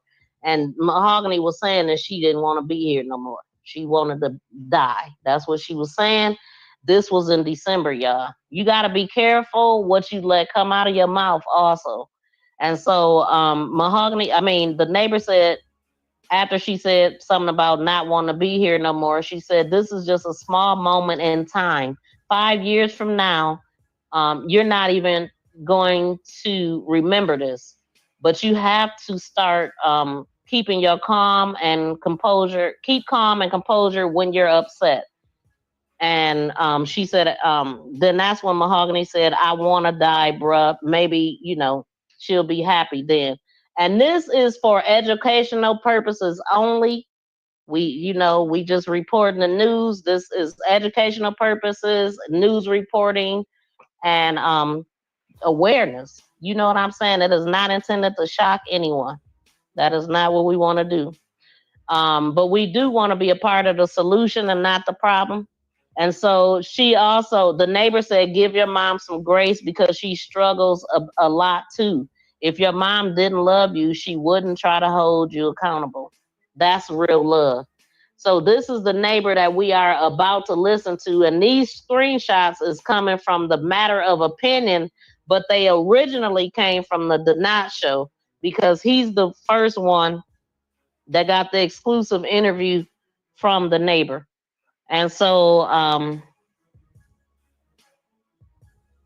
she said, she was explaining, wait, let me go back, because it was another one that when she first started out talking with her neighbor, she had said that she said, "My mom called the police on me." And the neighbor said, "For what? Are you back home?" And then she said, the messages is cut off, but it do say, "Because I told her," and then it says, "selling our food stamps." So it sounds like Mahogany's mother was selling her food stamps. I don't know, for whatever reason, what was going on with that, or why her mother had her card and all of that kind of stuff. But that's allegedly what it was about. And these messages is coming from Mahogany. So that is where, like, the D3ath show is feeling the way that he feels, because he has this kind of information that her mother was doing. But I don't know. I can't give a full story on that part alone. But it was clearly some things going on. So the neighbor had asked her. She said, "Selling our food stamps," and and then the neighbor said, "Damn, is she there? Sometimes when you get arrested down there, they will ban you from your house and from your apartment. What did you get charged with?" And she said, "No, she's not. She's not there, and they charged me with failure to obey an officer." Now, the neighbor also said that she hit her mom. But Mahogany did not say that that's what she was charged with. And when the D3ath looked up her information, he didn't see those charges of her hitting her mother. So it's a possibility, that she did hit her mother, but the charges wasn't pressed on her. And so she only got in trouble because of disobeying the officer, which means, she probably was talking back, didn't want to go to jail, whatever. So that's what that was about. And so it just sounds like a mother and daughter, you know, a mother just kind of trying to help her daughter out. I mean, even if her mother did sell food stamps, maybe it was because she needed to buy something for her daughter. I don't know. A lot of people ain't rich, and if she was taking care of her daughter, then maybe her mother felt obligated that she could do that. But if she was taking all of her food stamps, not leaving her nothing to even buy food, and she's begging her neighbors for food and stuff like that, that is what really put on the heartstrings of him, the knot. And so I get that. I don't understand all of that, but I don't know the full story. But it was some shady things going on, you know. But yeah, she did, and it's okay. I'll get. So it says, she said, "What did they charge you with?" And she said, "No, she's not." Okay, and then she said, "Not obeying the officer." The neighbor said, "Oh my God, did your mom want you to go to jail?" And she said, "I'm sorry that happened." And she said, "Yeah, she did, and it's okay. It's life. It'll get better." Now that was Mahogany being optimistic. So this is back in December, y'all, and it was February when she was unalive. So her mother has to deal with all of this. Her mother is the one that's gonna have to deal with the fact that whatever she may have did wrong here, her mother is gonna have to deal with that. And so that, man, and then the other part was, did her mother get this phone call? Like, why would Mahogany, now think about it, if her and her mother was still on the bad terms that they appear to be, that they clearly were in December when all of this stuff happened, and she finding out she gonna lose her apartment and all that, not having nowhere to go, I would assume, you know, that was really horrible. But then, you know, at some point, Mahogany was still reaching out to her mother, and that's when that big post that I read in the first video, where she was telling her mom, "I'm sorry, I'm ready to be right, I'm ready to fix this or whatever, and I'm ready to go to school," and all of the stuff she was telling her mom. She was out there then with nobody and nowhere to go. It sounds like her mother did not open her doors up to her to let her come and stay with her. But we have to remember that Mahogany got put out because her mother called the police on her for allegedly hitting her mother. So if that just happened, as a mother, I would be devastated. I would be angry that I birthed you and you put your hands on me, and then after you get out of jail, you want to come and stay with me? No, you're not coming to my house. I will be that mother.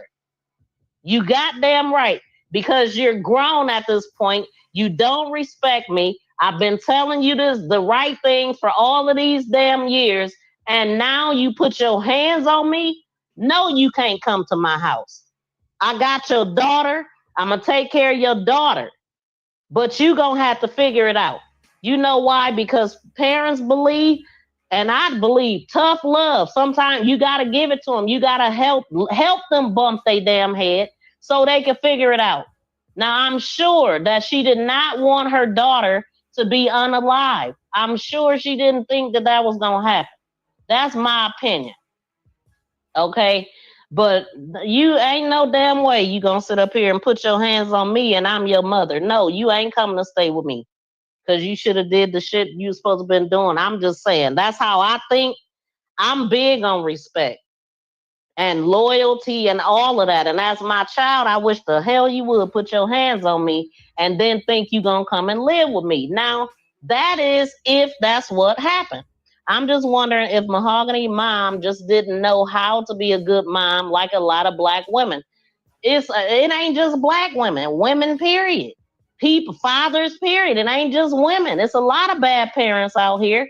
I don't know what it was, but it was clearly some issues going on, because Mahogany was crying out for help when she was a teenager. She was doing all kind of stuff. You could tell that they did not have a good relationship, because you do not see current pictures of Mahogany with her mother.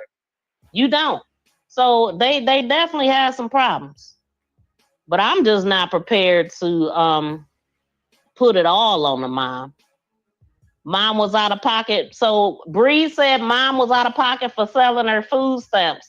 If that's what happened, yeah, that's wrong to sell all of her food stamps, and she gotta depend on a neighbor that she really didn't know like that. I mean, she didn't know nobody in Jasper. She moved there to get away from trouble. And because she was put out, she had to come back to the trouble. And that is the unfortunate part. And there's no way that even if I had my kids, I would still make sure that she had food. I would. Even though she getting the food stamps for the baby. And I don't know. Hey, I don't know. But that's what Mahogany wrote. So I'm going to believe what Mahogany wrote. These are messages that the neighbor sent the D3ath show, her last conversations with her. And then when Mahogany said, yeah, she did, and it's okay, it'll get better. And then the neighbor said, yeah, y'all will work it out. Everybody's struggling right now. She said, Mahogany said she'll work it out. As of right now, I don't have a mom. My heart is broken. I can't stop crying. I really don't want to be here no more. Now that is sad, man. Now, like I said, Mahogany's mother got to deal with that. Because if that was the last encounter she had with her daughter, man, that's hell to pay. To have to live with that. Because when you gone, you gone. Ain't no coming back after that. It ain't no, I'm sorry. It ain't no, but one thing I mean, but you would think maybe this mother is thinking, well, damn, I mean, you got so many friends that you care so much about. Go stay with one of them or something, and thinking that she would be okay, not knowing that she would be all the way out, or maybe not realizing that she would be walked into a lion's den, because if she didn't have nowhere to go, you know, and that part, I don't know, that part is hard. Now I've never been faced with that, not that, you know, so I don't know. My kids always have a home to come to, and always have, so I don't know about that, but they also ain't putting their hands on me, y'all. So hey, I mean, Breeze, how would you feel if one of your kids hit you? I don't know, you know, that's a lot. But man, look, one thing for sure, two for certain, everybody got some things going on at home. Everybody got something that they're dealing with. Shout out to Blenda Healing. How you doing? Thanks for coming in. And I'm sorry, y'all, I cannot pay very close attention to the chat, but I am scanning it. All black women aren't bad, and our God. Thank you, Tracy. Yeah, I mean, no, don't do that. I'm black and a great mom. Thank you. Exactly. Don't do that. Hell nah. It's universal. It's a lot of bad parents, period. And it's sad. It's crazy because the dads get away with not being there. You know, ain't nobody said nothing about her dad. Where is her dad? You know, I think the neighbor did say that she spoke highly of her dad or something like that. He was ex-military or something. And I mean, it's a lot going on in the world. We don't know why people do what they do, but when I tell y'all, these people is from a whole different type of ratchetness. This is a ratchetness that I ain't been around. I mean, these people snaking each other. They just doing whatever. It don't even matter. No loyalty, no respect, nothing. And yes, every race has some. Yes, absolutely. Shout out to Aunt T in the building. Thank you for coming in, Aunt. I will definitely be hollering at you this week, too. And I didn't know if I was going to keep doing YouTube. I had to rethink this shit. But I decided to come on back. Man, maybe they do. Maybe, because I know to evict somebody, it could take up to 3 months, I hear. So maybe that's what's going on here. But that was actually something the neighbor said. So why would Mahogany be in Birmingham if she could have still been at that apartment? Unless they locked her out of the apartment. I don't know. Those are answers I don't know, but I'm curious because I've already said, where was Mahogany from December to February? Where was she? The neighbor just said that she'll lose her apartment because of that. So I mean, no, those things are not clear to me. Shout out to Cowboy Muse. How you doing? Thanks for popping in. Just so much confusion with this. And Breeze, this is the least confusion version coming from over here because the other stuff is just so much being said. That's why I can't wait and see. Yeah, a lot to unpack. I cannot wait to see what they actually end up saying. You know, it's a lot of lies. It's a lot of cover-ups. Timelines are not out. It's starting to make a little bit more sense. And that's another reason why I didn't report this right away, because I was like still trying to get little different pieces. And I still have to grab the videos. I want to grab some videos, but I don't know if I know that I'm not going to be able to. Wait a minute. I'm in this mode. Shoot, I might not even be able to do. Yes, I will. I could do it on a different. But however, y'all, hold up. Let me take this time. Y'all talk amongst each other. Let me take this time to put these videos in that I edited for y'all for this purpose. And then we're going to get into the audio from the neighbor.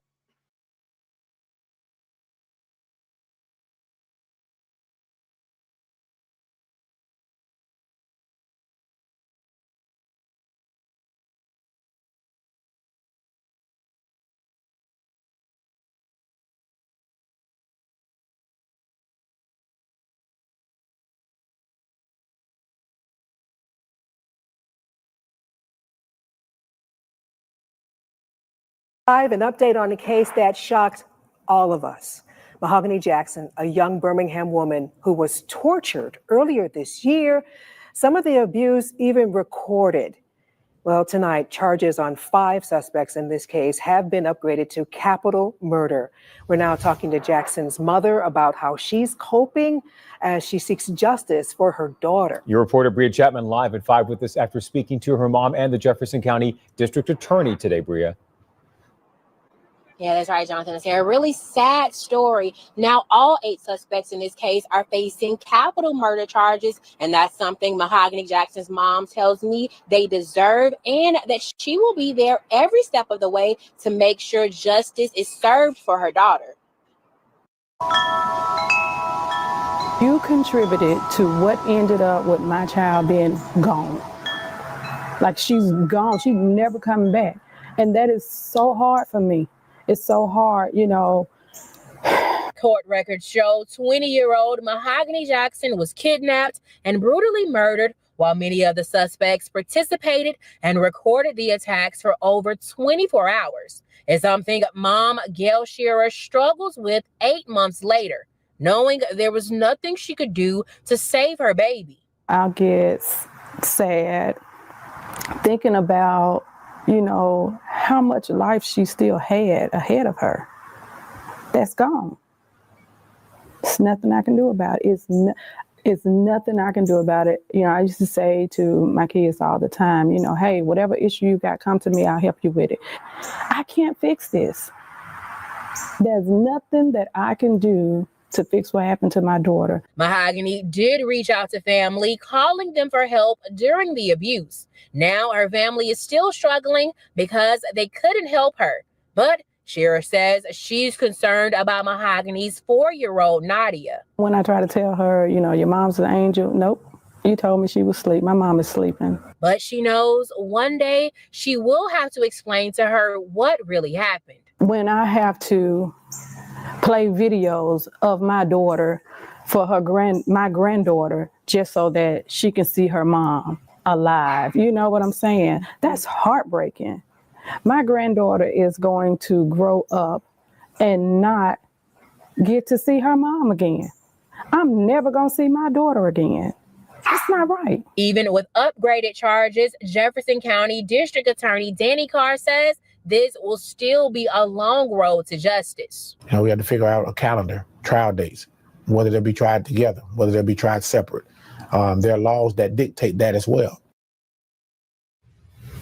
Yeah, Shira tells me, though, she does not care no matter how long it takes. She says she will be at every court case, and she's going to work to make sure that no other family has to endure the pain that they've experienced. Your reporter live tonight in Birmingham, I'm Bria Chapman, WBRC 6 News on your side. We have a breaking news update.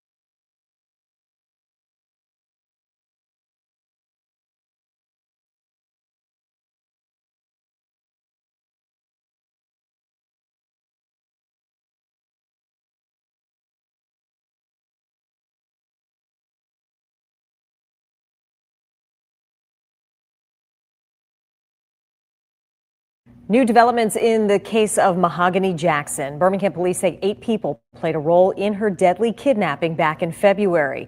WVTM 13's Magdala Lusan joins us now live with more. Magdala? Yes, Sherry, a grand jury decided all of them will now be facing capital murder charges. These are the 8 people charged in Mahogany Jackson's murder. Some of them were already charged with capital murder. Others were facing only sodomy and felony murder charges. That was until the grand jury recently decided and agreed with the Jefferson County DA that everyone should be charged with capital murder. Now, you may remember this gruesome case from early this year in late February. Mahogany's family reported her missing. The next day, her body was found near Laurel Avenue in the Powderly neighborhood. Investigators determined at the scene she had been shot and say she was sexually assaulted. The details learned in court months ago are too disturbing to describe on television. District Danny Carr tells me upgrading charges for everyone sends the message that there's a price to pay for barbaric actions.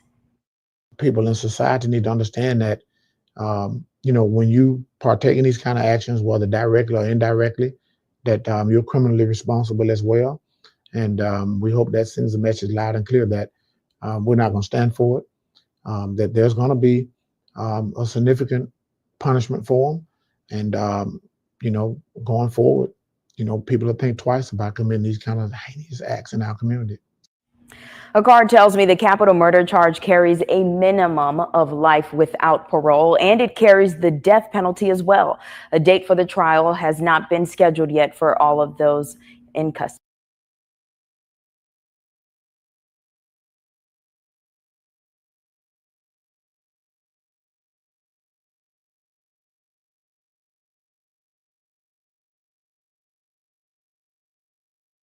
The death penalty.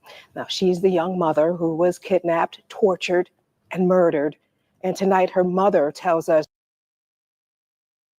major update.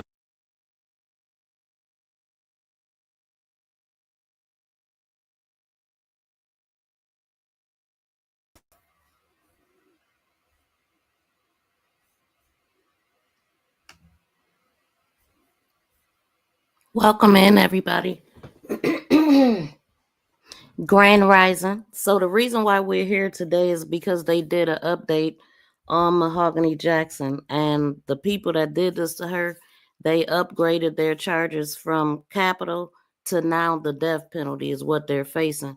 And so that's why I decided to do like a Mahogany marathon, so to speak. So we almost through the videos, and I am gonna let it finish playing through the neighbors portion of it. And that's pretty much everything that I covered in the case, outside of some of the stuff that I skipped through a little bit. But I'm gonna go ahead and let this video play.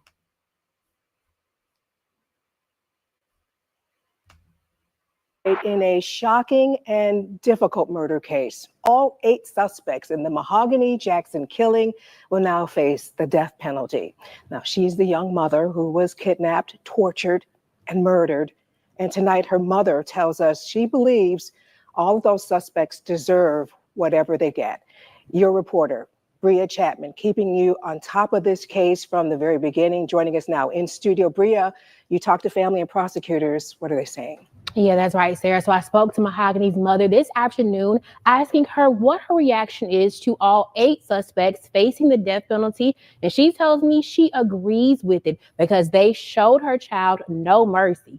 Gail Shearer says these suspects laughed as they tortured her daughter, and she didn't have a judge nor a jury.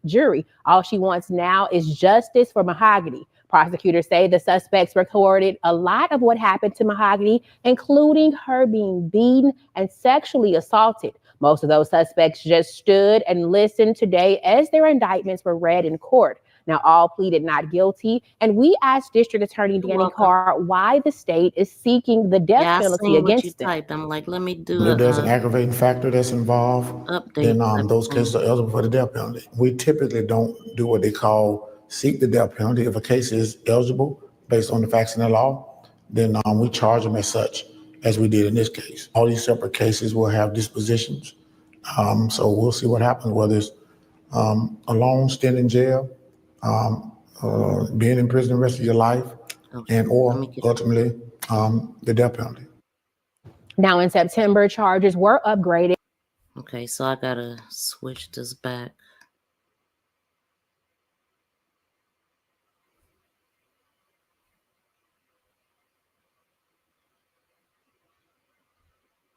No, it wasn't that one.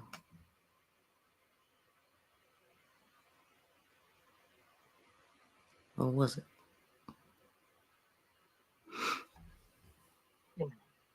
Yeah. I'm in this mode. Shoot, I might not even be able to do. Yes, I will. I could do it on a different.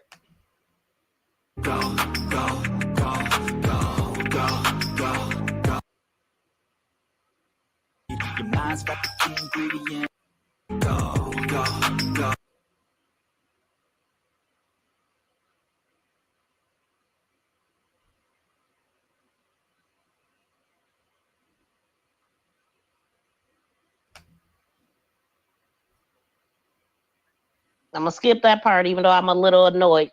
But this was another piece that people wanted to know about, right? Now, what I don't know is what, because I'm in portrait mode, is not gonna allow me to do it.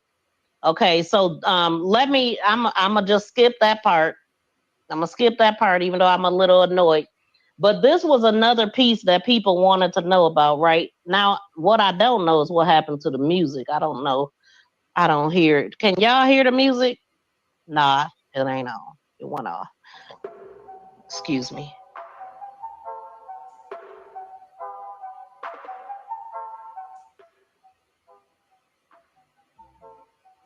Okay, so another thing that people were saying, because y'all know that Mahogany contacted her mother allegedly, because we ain't believing that it was Mahogany that made that text message, because it don't make sense. When would Mahogany have had a chance to get to her phone? I mean, she was naked. Where was her phone at? So I believe somebody else sent the message, but I don't know. But right here, I mean, they said that the mother got a text message at 7:49. The mother said this right here. I remember reading a part of a report that said that her mother did not get the call when it came through because she was on the phone. If you look at this, when she screenshot this. So it appears that she was on the phone when she did the screenshot. So, okay, now I don't get calls and messages. Well, I do get messages from Facebook Live. So this was a message. It wasn't but she had some previous calls though from some other days that she didn't answer.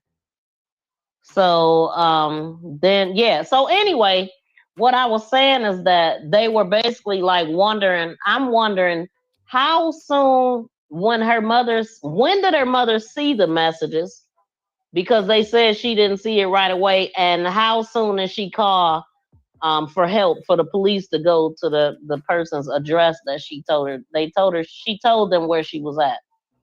told him to send the police, but don't call. I don't believe that was Mahogany. But anyway, right here, it says 7:54. So I remember the time being 7:49 a.m. At 7:54, that would have been when she screenshotted. And that, see the green that it shows that she was on the phone. So was she on the phone? She seen the message and screenshotted and then went back to talking? I mean, I don't know. I really don't know what happened there. Because it was a long time later that the police got to that house, from my understanding. What the heck is going on here? Can y'all hear me? Oh, why did my screen just change like that? Weird. Okay. Yeah, when I tell y'all the mother is most definitely under a microscope. I'm seeing her post certain things like God sees everything and stuff like that. She just lost her brother-in-law the other day, and she asked. Matter of fact, I was on the page today, and she was asking for prayer for her family as a whole because she just lost her brother-in-law. And so then these are the messages that Mahogany actually sent. And you see 7:46. Send the police to apartment 3, held hostage, don't call. Sending the address to Jaslyn, which is her sister, and it says hurry up. Now, Jaslyn, I didn't see that she posted her screenshots or anything, but her mother also posted screenshots of the December message that she got that also didn't appear that she responded to. So that's why I'm wondering if the mother even got a chance to talk to her again after this big fallout that caused Mahogany to be put out of her apartment.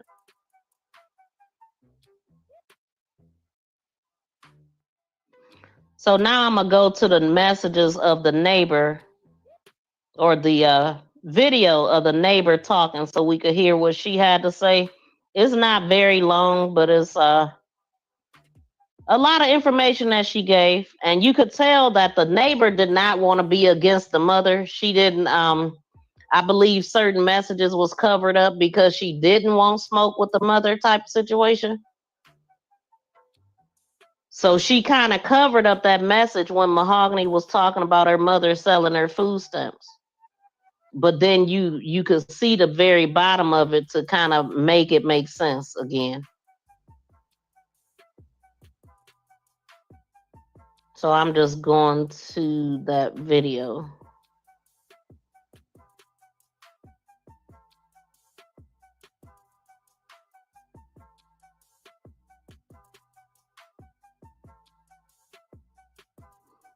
Yeah, I don't know what made the computer act up like that. I mean, the phone act like that. I'm thinking now I gotta put in what I want when I'm doing the show, or I won't get it. But whatever it was, I don't even remember what was all in the videos, but I'm sure I already said it because I'm talking a lot right now.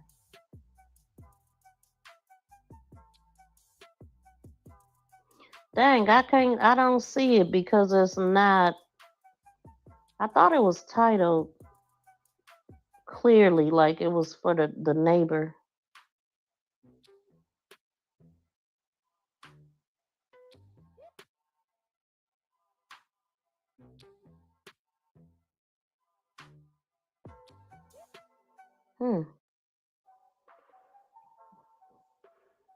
I don't know when I said that 755, but shoot, definitely, man. I'm telling you, paying attention to these cases is just making me even.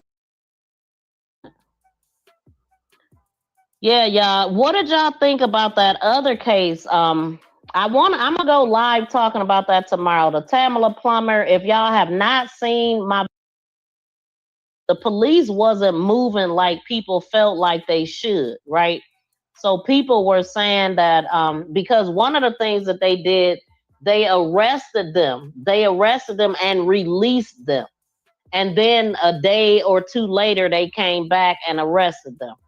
So people was like mad about that. Like the police was dragging they behinds on getting people arrested. I'm gonna just go through these clips that I got in here and just get rid of everything that I don't need, so we can get ready for the next show. But at the same time, I'm going to keep my eyes and ears open on this case. I'm just happy I was able to come live and just give my perspective from what I've been hearing since it happened. And it's just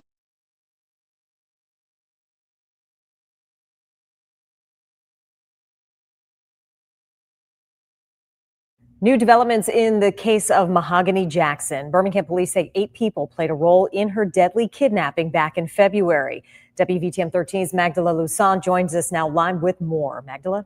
Yes, Sherry, a grand jury decided all of them will now be facing capital murder charges. These are the 8 people charged in Mahogany Jackson's murder. Some of them were already charged with capital murder. Others were facing Right now, a major update in a shocking and difficult murder case. All 8 suspects in the Mahogany Jackson killing will now face the death penalty. Now, she's the young mother who was kidnapped, tortured, and murdered. And tonight, her mother.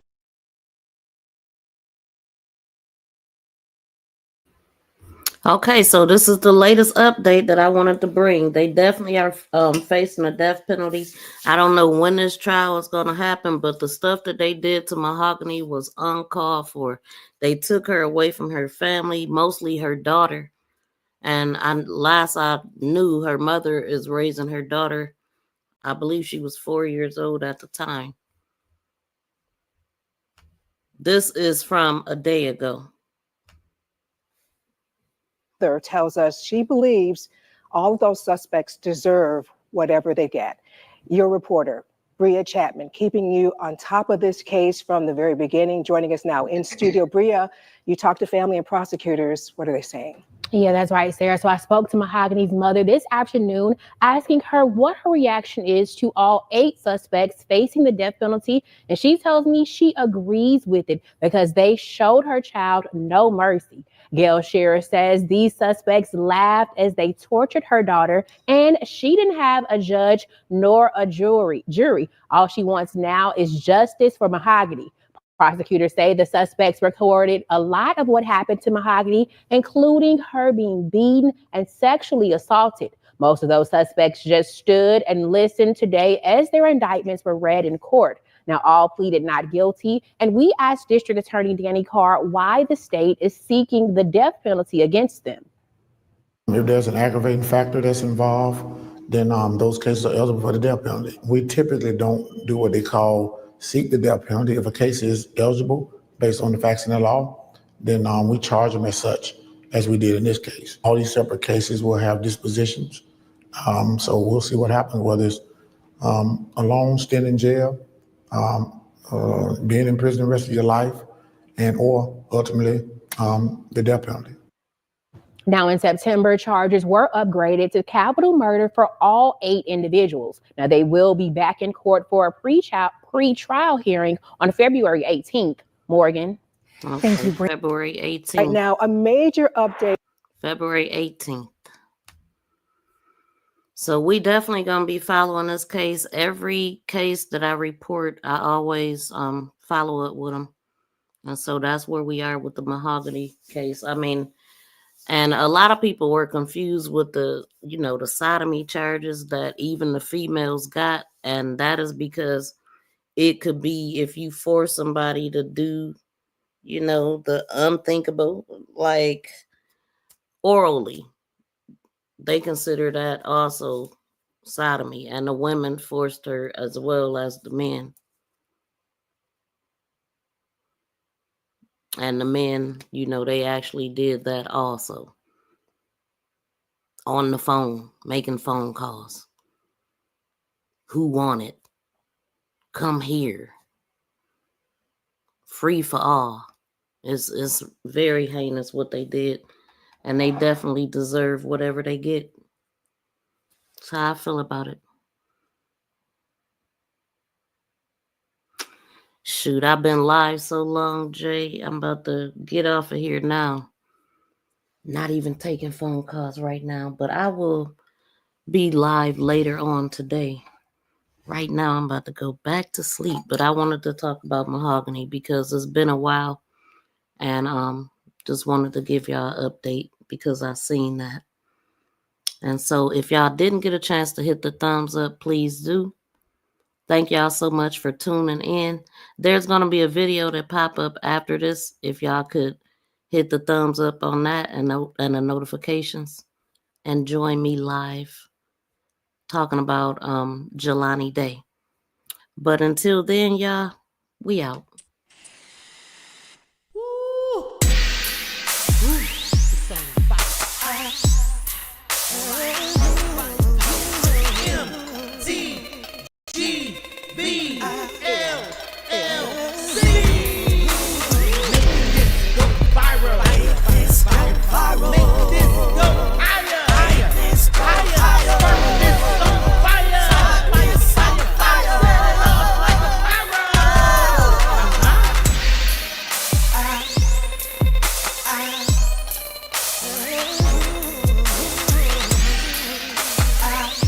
Talk to you later, T-Beezy. I'm actually not tired. I am about to lay down.